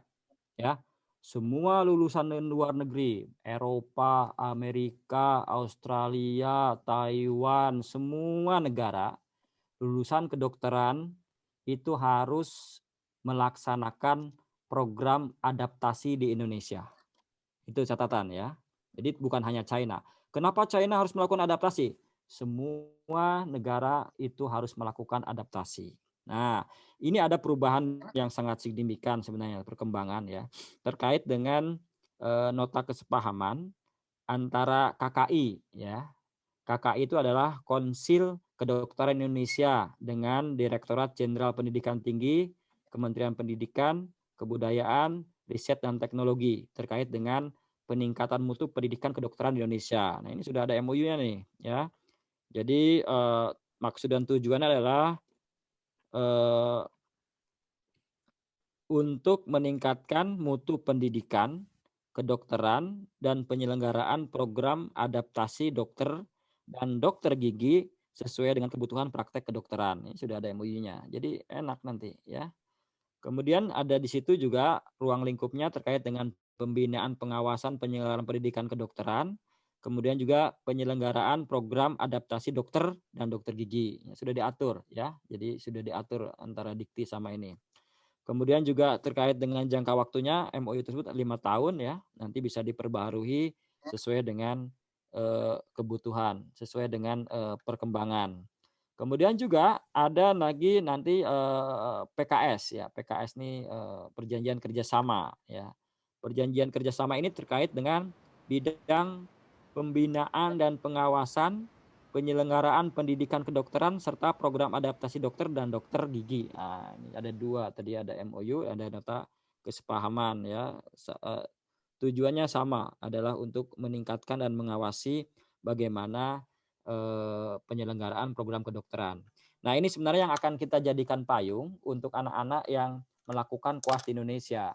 Sesungguhnya Kementerian Pendidikan dan Kebudayaan juga memiliki rumah sakit ya. Puluhan rumah sakit kita memiliki rumah sakit ya, yang rumah sakit yang berada di bawah universitas, Universitas Indonesia, Airlangga, itu kan masih di lingkungan Kementerian Pendidikan dan Kebudayaan. Ya, sebenarnya sesungguhnya koas pun bisa diarahkan ke rumah sakit pendidikan yang masih berada di bawah Kementerian Pendidikan dan Kebudayaan.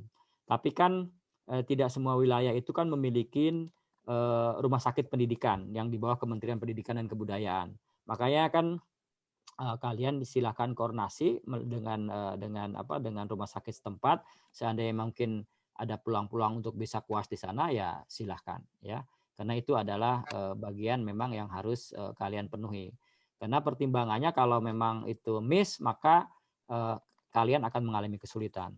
Nah, setelah kalian koas di Indonesia, nah saya lagi mempertanyakan nih ke teman-teman nanti, apakah nanti kalau koas di Indonesia, apakah perlu melakukan program adaptasi juga setelah lulus? Jadi kalau koas di Indonesia harusnya dapat pertimbangan dong. Tidak, adaptasinya tidak terlalu lama. Kalau adaptasinya mungkin 2 tahun, mungkin karena pernah koas di Indonesia bisa lebih sedikit lagi. Karena adaptasi kan rata-rata di 2 tahun ya. Adaptasi dokter kan sekitar 2 tahun lah, dengan proses macam-macam sampai sumpah dokter kan sekitar 2 tahun lah. Saya tidak paham betul waktunya. Tapi menurut saya kalau pernah melakukan koas di Indonesia, mungkin kalau ada implikasinya nanti program adaptasinya tidak terlalu panjang, ya mungkin lebih bagus ya, karena semakin cepat semakin bagus. Karena kan salah satu program adaptasi itu adalah untuk memahamin karakteristik penyakit, kemudian macam-macam terkait dengan subtropis sama tropis dan sebagainya. Nah, mungkin karena sudah koas di Indonesia, Anda sudah paham itu, sehingga program adaptasinya tidak terlalu panjang. Nah, ini saya masih belum bertanya ya. Pertanyaan itu saya simpan dulu ya, sampai anak-anak Tiongkok itu bisa dulu koas dulu ya. Setelah sudah bisa koas, pertanyaan selanjutnya, apakah yang koas di Indonesia masih memerlukan adaptasi yang begitu panjang? Nah, nanti urusannya belakangan ya. Sekarang kita yang penting anak-anak bisa koas dulu, bisa melaksanakan, bisa lulus tepat waktu. Setelah lulus kamu lakukan penyetaraan, setelah melakukan penyetaraan nanti SOP-nya lewat MKI, lewat KKI, kemudian nanti adaptasi, baru sumpah dokter, baru Anda beraktivitas untuk menjadi dokter yang sesungguhnya. Demikian Mas Agung, apa bisa menjawab ya? Baik, sangat bisa menjawab menurut saya Pak. Terima kasih banyak Pak ya atas jawaban dari Mas Agung. Barangkali Mas Agung tadi masih koneksinya. Iya Mas. Oh iya, izin menanggapi Pak. Soalnya kemarin kita dari Perhimpunan Kedokteran di Indonesia Tiongkok. Apakah suara saya lancar? Ya, silakan. Ya, kemarin kita tanggal 2 Mei kita mengadakan diskusi terbuka dengan KKI soal Perkonsil 97 soal spesialis. Nah, di situ kita menghubungkan soal koas, Pak. Jadi kita ada yang bertanya waktu di forum soal perkoasan di yang mahasiswa kedokteran ini. Mereka belum tahu menau soal ini sih. Jadi ketika Bapak membuat kalau yang nota kesepahaman ini sebagai payung untuk koas di Indonesia, itu sebagai apa? Seperti kebalikan kita waktu diskusi sih Pak. Jadi mereka kayak tidak tahu menahu soal koas ini, dan mereka beranggapan bahwa yang koas di Indonesia itu ilegal gitu Pak jadinya. Iya. Waktu itu seperti itu. Cuman mungkin kita juga berpikir bahwa persepsi dari koas di Indonesia dan koas dari kita itu berbeda. Karena kalau koas di Indonesia kan setelah kita lulus esket adaptasi koas. ya, adaptasi. Kalau kita sebagai mahasiswa kedokteran di Tiongkok itu sebagai syarat kelulusan kita. Ya. Jadi mungkin untuk ke depan ini kan kita belum ada payung hukum yang mengaturnya Pak ya. Jadi tadi Bapak juga bilang bahwa jika ada orang yang bisa kita ada koneksi ke sana mungkin bisa dimanfaatkan. Cuman kalau bisa Pak, saya saran bisa disosialisasikan mengenai nota kesepahaman ini dan PKS tentang yang tadi ini, agar agar jelas juga sih ke depannya untuk kami mahasiswa kedokteran. Seperti itu Pak. Ya. Baik, terima kasih Pak. Ya, mungkin bentar. Halo. Masuk ya, Pak. Bisa saya tanggapi ya sebentar ya, Mas? Silakan Pak ya. Ya, pertanyaan yang bagus Mas. Memang ini kan baru ditandatangani kemarin Mas ya. 19 April ya Mas ya, Mas Agung. Mas Agung kemarin diskusinya kapan? 2 Mei Pak. 2 Mei kemarin ya? Ya, memang kan kita tidak seperti yang disampaikan di awal ya. Kita kan tidak berharap koas itu kan dilaksanakan di Indonesia. Karena kan pemerintah China itu kan sudah mempersiapkan rumah sakit yang ditunjuk ya, dan memang tidak ada dalam sejarah ya, mulai dulu kala memang koas di Cina gitu. Nah, situasi saat ini kan beda yang saya sampaikan tadi. Jadi ini yang perlu dipahami ya, yang dipahami oleh semua stakeholder, bahwa karena diskresi ini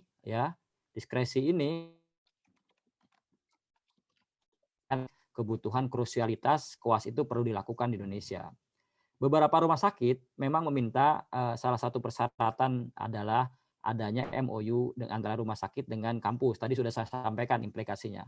Nah, makanya saya berharap ya, kemarin juga saya sudah diskusi dengan teman-teman ya, yang tidak kita harapkan ya, kita tidak serta-merta menyampaikan ini ilegal, nggak bisa ya, nggak bisa ilegal begitu. Artinya memang perlu adanya upaya untuk penyelesaian ya, upaya untuk solutif ya, jangan tiba-tiba mendogma ilegal, nggak bisa ya. Kami juga dari Tiongkok tidak akan koas di Indonesia kalau tidak pandemik seperti ini. Artinya kan pemimpin itu kan diperlukan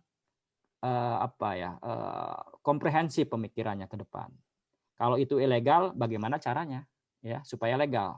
Nah, ini solutif gini yang harus dipertimbangkan sebenarnya, legal. Karena itu kan kebutuhan. Kalau mahasiswa kita tidak bisa koas, kemudian saya nggak diundang ya. Kalau diundang bisa berdebat dengan mereka ya. Kenapa? Kalau mereka terlambat lulus tahun, ya kan? Implikasinya apa? Ke orang tua. Biaya. Siapa orang tua? Masyarakat Indonesia. Mereka kenapa? Mengalami kesusahan karena corona. Nah, implikasinya juga akan balik ke kita gitu. Nah, makanya menurut saya aturan itu kan bisa dibuat ya, bagaimana supaya semuanya menjadi legal, bagaimana semuanya menjadi solutif. Nah, itu yang harus dipikirkan sebenarnya. Jangan sampai karena aturan yang sebenarnya sebelumnya kita tidak menghadapi, maka tiba-tiba kita ilegal. Nggak bisa begitu. Saya akan berontak ya, akan berontak. Bagaimana supaya menjadi legal? Ayo kita diskusi bersama. Apa yang kami perlukan, apa yang kami butuhkan, SOP apa yang kami butuhkan, aturan apa yang kami butuhkan, Tiongkok siap. Supaya kami bisa mengamankan anak-anak Indonesia yang masih kuliah di Tiongkok. Itu yang patut kita apresiasi ya. Yang harus dipahami oleh para pemimpin. Artinya tidak bisa serta-merta seperti itu. Dan tentunya ya kami berharap juga ya di kesempatan hari ini ya, mudah-mudahan ada yang mendengar saya, apa yang saya sampaikan itu adalah memang betul-betul yang menjadi keluhan dari mahasiswa Indonesia. Kalau memang ilegal, mari kita diskusikan bersama supaya legal bagaimana. Ya, nah paling tidak saya juga udah berkoordinasi dengan pihak-pihak terkait ya, bagaimana kita jangan menghakimi tapi kita memberikan solusi. Solusinya apa sebagai institusi? Solusinya begini Pak, oke saya penuhin dokumen apa yang Bapak perlukan, persyaratan apa yang Bapak perlukan, MOU apa yang Bapak perlukan, kami siap Pak. Yang penting anak-anak saya, mahasiswa kami bisa koas dan bisa selesai tepat waktu. Ya, itu intinya sih apa kegundahan saya. Ini maaf ini saya secara pribadi ya. Secara pribadi kegundahan saya ya saya sampaikan di forum ini karena saya ingin berharap bahwa segala sesuatu itu ada solusi ya, tidak serta-merta. Di situasi yang sangat beragam ini kan kita pemimpin itu kan harus banyak melayani, mendengarkan ya, melayani kesulitan masyarakat apa, kesulitan mahasiswa apa, sebagai generasi emas Indonesia yang akan menggantikan kita apa kesulitannya, kita fasilitasi. Kalau nggak ada aturan ya kita buatkan aturan. Kalau ada konsekuensi apa yang harus kita konsekuensikan, kita diskusikan bersama antar pemerintah. Itu kan lebih elegan dibandingkan dengan mendogma bahwa kegiatan itu adalah ilegal. Nah ini yang saya tanamkan bahwa itu salah ya. Nah tentunya ya kami juga berharap ya tentunya saya bilang makanya kalau ada kendala-kendala di lapangan dengan rumah sakit dan sebagainya sampaikan. Saya akan bisa bernegosiasi apa yang bisa saya diskusikan, apa yang bisa saya sampaikan. Yang penting anak-anak saya, mahasiswa kita di Tiongkok semuanya bisa lulus sesuai dengan tepat waktu. Ya, karena kalau nggak lulus dengan waktu juga menyusahkan orang tua, kasihan orang tua kita. Ya, kalau ada aturan yang menghalang sebagai blocking, ayo kita diskusikan bagaimana solusinya. Nah intinya seperti itu Mas Agung. Jadi kami dari KBRI Beijing tentunya sebagai orang tua mahasiswa terus berjuang, terus menyelesaikan segala permasalahan-permasalahan yang ada di lapangan. Sehingga jangan sampai nanti permasalahan-permasalahan itu menghambat kalian lulus. Ya, itu yang saya tanamkan. Karena kalau menghambat kalian lulus juga berabe nanti. Ya, demikian, Mas. Baik, terima kasih Pak. Terima kasih, Pak. Ya. Terima kasih Mas Agung atas pertanyaannya. Semoga mewakili yang lain. Mohon izin Pak Yaya, ini sudah kebetulan di Indonesia 16.33. Apakah masih diberikan kesempatan untuk bertanya atau Pak Yaya? Boleh Mas, 15 menit lagi deh, Agung.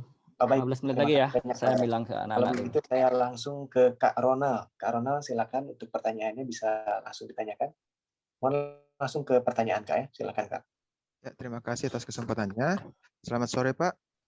Tadi terkait ini, seandainya ada kebijakan kepulangan untuk per wilayah yang tadi Pak Yaya sampaikan, kira-kira kan saat ini kita di Indonesia tersebar Pak, bukan hanya di Jakarta atau di kota-kota besar.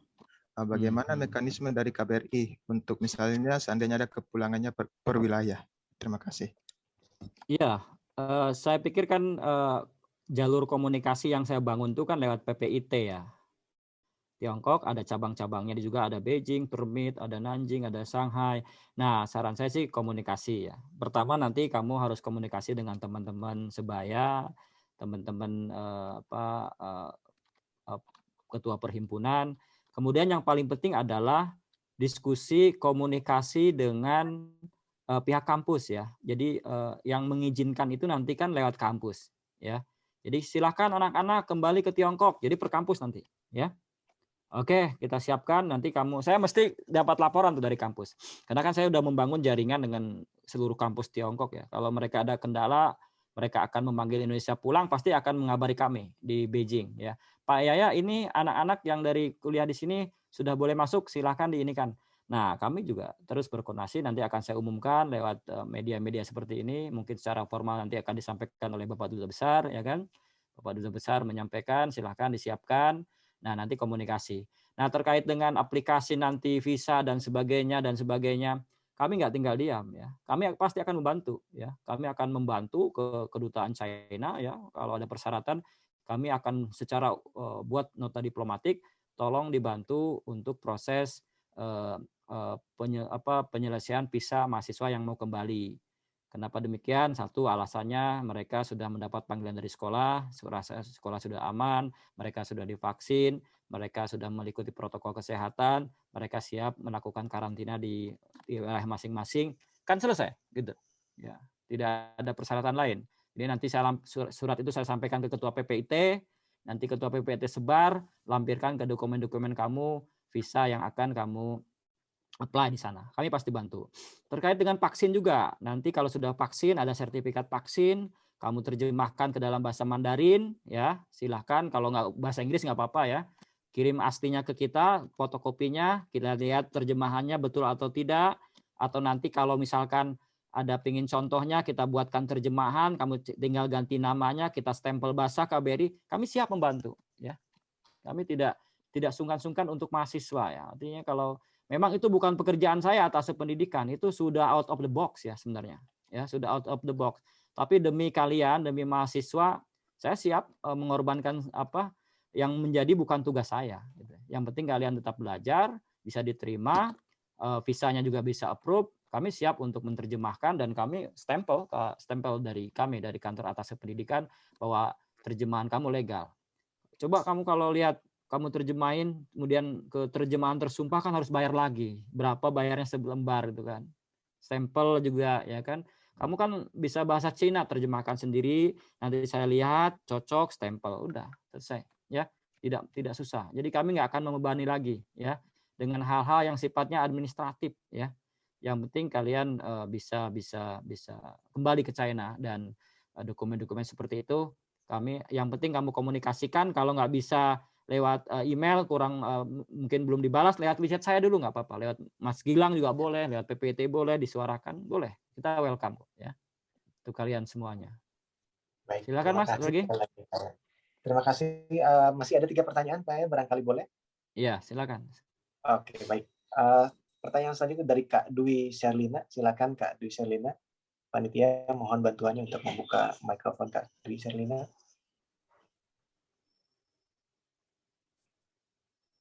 Apakah sudah tersambung Kak Dwi?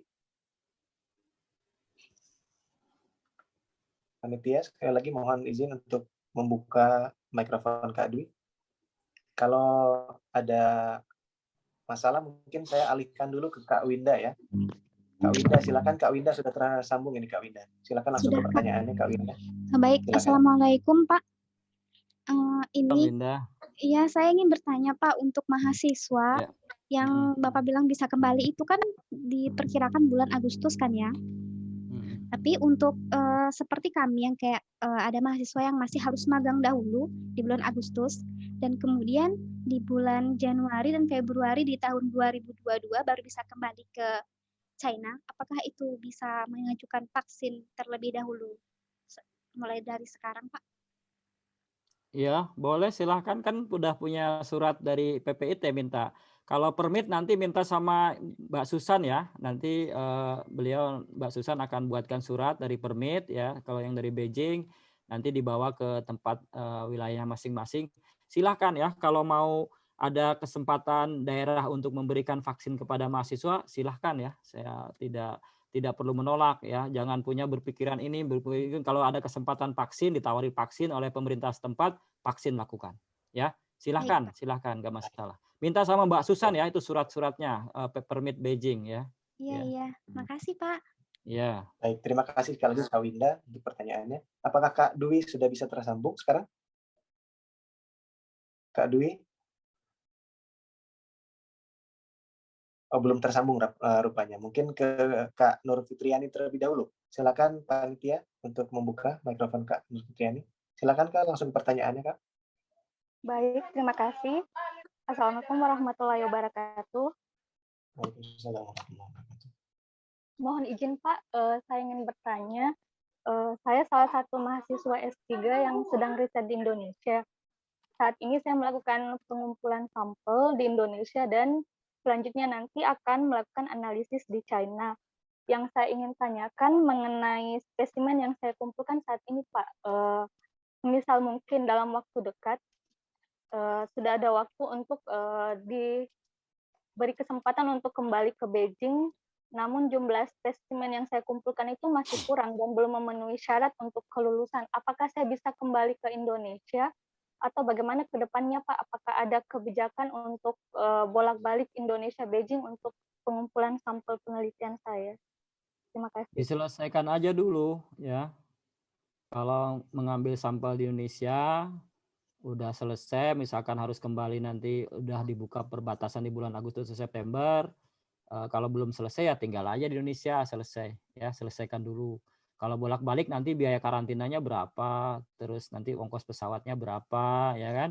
Selesaikan dulu Kalau udah selesai semuanya clear, kemudian apalagi sudah prioritas, sudah melakukan research yang akan didahulukan misalkan oleh pemerintah Tiongkok, maka ya kembali. Jadi jangan bolak-balik ya, nanti balik ke Indonesia, karantina di Indonesia 5 hari, balik ke sini karantina 21 hari, 14 hari, 10 juta, kan mahal. Selesaikan dulu ya, baru kembali ke sini sampai sampel selesai. Ya. Terima kasih. Ya, betul. Terima kasih. Baik. Terima kasih sekali untuk Kak Nur Fitriani. Kita ke pertanyaan terakhir dari Kak Dwi ini, apakah sudah bisa terhubung? Kak Dwi, kesempatan terakhir ini Kak Dwi, mohon dipersiapkan. Mungkin bila jaringannya terganggu di ruangan Kakak, mungkin bisa pindah dulu ke ruangan yang lain. Mungkin Kak Dwi juga sudah ini ya, sudah putus asa mungkin. Kalau begitu Pak Yaya mohon izin. Saya statement terakhir ya. Tidak ada lagi pertanyaan. Nah, saya statement terakhir ya. Nah, ini berharap ya teman-teman semua mahasiswa yang saya banggakan, yang saya cintai ya. Tolong jangan melakukan aktivitas-aktivitas yang sekiranya melakukan jalan sendiri gitu ya. Menekan Tiongkok ini itu nggak usah ya. Biar tugas-tugas kami dari KBRI Beijing yang sudah sangat optimal untuk melakukan negosiasi dengan pemerintah Tiongkok ya. Jadi kamu ada petisi ini, petisi itu, nggak usah ikut-ikutan ya.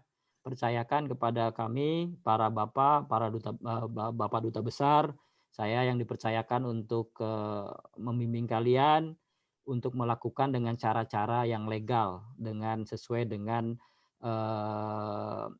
diplomatic channel, diplomatic channel yang tentunya kita sudah memiliki akses ke sana ya. Jadi ikutin, yang jelas sekarang urusan masalah kepulangan, urusan masalah di Tiongkok udah serahkan ke kami, ke KBRI Beijing. Kalau ada kamu masalah-masalah yang dihadapin di kampus, di lapangan, sampaikan ke kami. Pasti akan kami selesaikan dan pasti kami akan bantu untuk menyelesaikan segala permasalahan yang kalian hadapi ya. Tapi kalau ada ajakan dari negara lain, dari untuk melakukan ini beberapa kali itu kan ada beberapa ajakan petisi, nggak usah ikut-ikutan ya, karena China ini beda ya. Nanti kalau kamu ikut-ikutan, namamu tercantum di situ, nggak bisa kuliah di China ya. Itu aja sih pesan saya. Kemudian juga medsos juga ya, jangan terlalu mengomentari hal-hal yang macam-macam tentang kondisi saat ini ya, hoax dan sebagainya ya. Fokus aja ke belajar ya, fokus ke belajar dan jaga protokol kesehatan. Saya ingin ya kalian juga sehat, kembali ke China sehat. Jangan sampai nanti kamu kembali ke China tiba-tiba sakit ya. Tadinya satu pesawat akhirnya diperiksa di rumah sakit gitu ya. Jadi memang harus jaga protokol kesehatan, penuhi, dan yang paling penting jangan mudik ya, jangan mudik ke kampung, tetap sesuai ikutin anjuran pemerintah ya. Karena di China juga kan belum libur sekolahnya, masih belajar ya. Jadi kan tidak ada waktu untuk melakukan aktivitas-aktivitas mudik dan sebagainya, fokus kepada belajar, dan saya yakin tugas-tugas kalian juga cukup banyak yang harus diselesaikan dengan kampus. Demikian dari saya. Terima kasih Mas Gilang, Mbak Susan, teman-teman semuanya. Mas Agung, kapan tuh katanya mau Idul Fitri di KBRI, Mas Agung? Ditunggu. Iya. Ya baik, Pak, terima kasih sekali lagi Pak atas pencerahannya. Terima kasih juga telah sabar membantu kami sebagai mahasiswa Pak. Semoga Bapak khususnya dan seluruh yang di KBRI sehat selalu Pak. Dan lancar amin. Mas Gilang, terima kasih. Mohon izin Pak, untuk selanjutnya kita ingin foto bersama dulu Pak untuk dokumentasi. Siap Mas Gilang. Siap. Rekan-rekan, karena Pak ya ada urusan, mohon izin rekan-rekan untuk membuka kameranya untuk bisa berfoto bersama kami. Silakan, saya serahkan kepada Kak Tias untuk menjadi komando untuk foto bersama. Baik. Kak Tias, silakan. Terima kasih Kak Gilang. Untuk rekan-rekan jika bersedia, mohon berkenan untuk open kameranya ya. Kita foto bersama dengan Pak Yaya. Oke, ini ada 4 room. Karena nggak tahu di room mana, jadi senyum dulu aja ya teman-teman. Oke, dari room 1, 1, 2, 3. Baik, selanjutnya room 2. Mohon bersabar dahulu. 1, 2, 3. Untuk yang belum open, boleh Sambil open cam silahkan. Ada room 3, 1, 2, 3. Untuk yang terakhir ya ini. Oke, 1, 2, 3. Sudah, terima kasih Kak Gilang. Baik, terima kasih sekali lagi Kak Terima Tias. kasih semuanya, sukses semuanya, sehat selalu ya semuanya ya. Amin, sehat juga untuk Bapak. Ya, terima kasih banyak Pak. Sukses semuanya ya, sehat Terima semuanya. kasih banyak Pak Yaya. Terima kasih, sampai ketemu lagi. Mohon izin saya untuk menutup acara terlebih dahulu. Marilah untuk menutup acara ini kita bersama-sama berdoa semoga apa yang telah didapatkan oleh kita atas pencerahan dari Pak Yaya menjadi keberkahan untuk kita dan mudah-mudahan kita akan segera kembali ke Tiongkok insya Allah. Amin. Khusus bagi muslimin, mari kita tutup acara ini dengan membaca hamdalah. Alhamdulillah. Baik, saya Gilang Ginanjar mewakili panitia memohon maaf apabila terdapat kekurangan dan kesalahan selama acara. Kami panitia pamit undur diri. Wabillahi taufiq wal hidayah. Assalamualaikum warahmatullahi wabarakatuh. Terima kasih sekali lagi. Waalaikumsalam warahmatullahi wabarakatuh. Semua pamit ya, semuanya ya. Terima kasih Pak Yaya. Terima kasih Bapak. Terima kasih Pak. Pak Yaya. Jangan sampai nyetir Pak. Terima kasih kepada panitia yang sudah melaksanakan acara begitu luar biasa. Hati-hati semuanya. Tetap jaga protokol kesehatan. Semoga sehat selalu ya. Selamat Hari Raya Idul Fitri bagi yang menjalankan. Selamat berpuasa bagi yang menjalankan.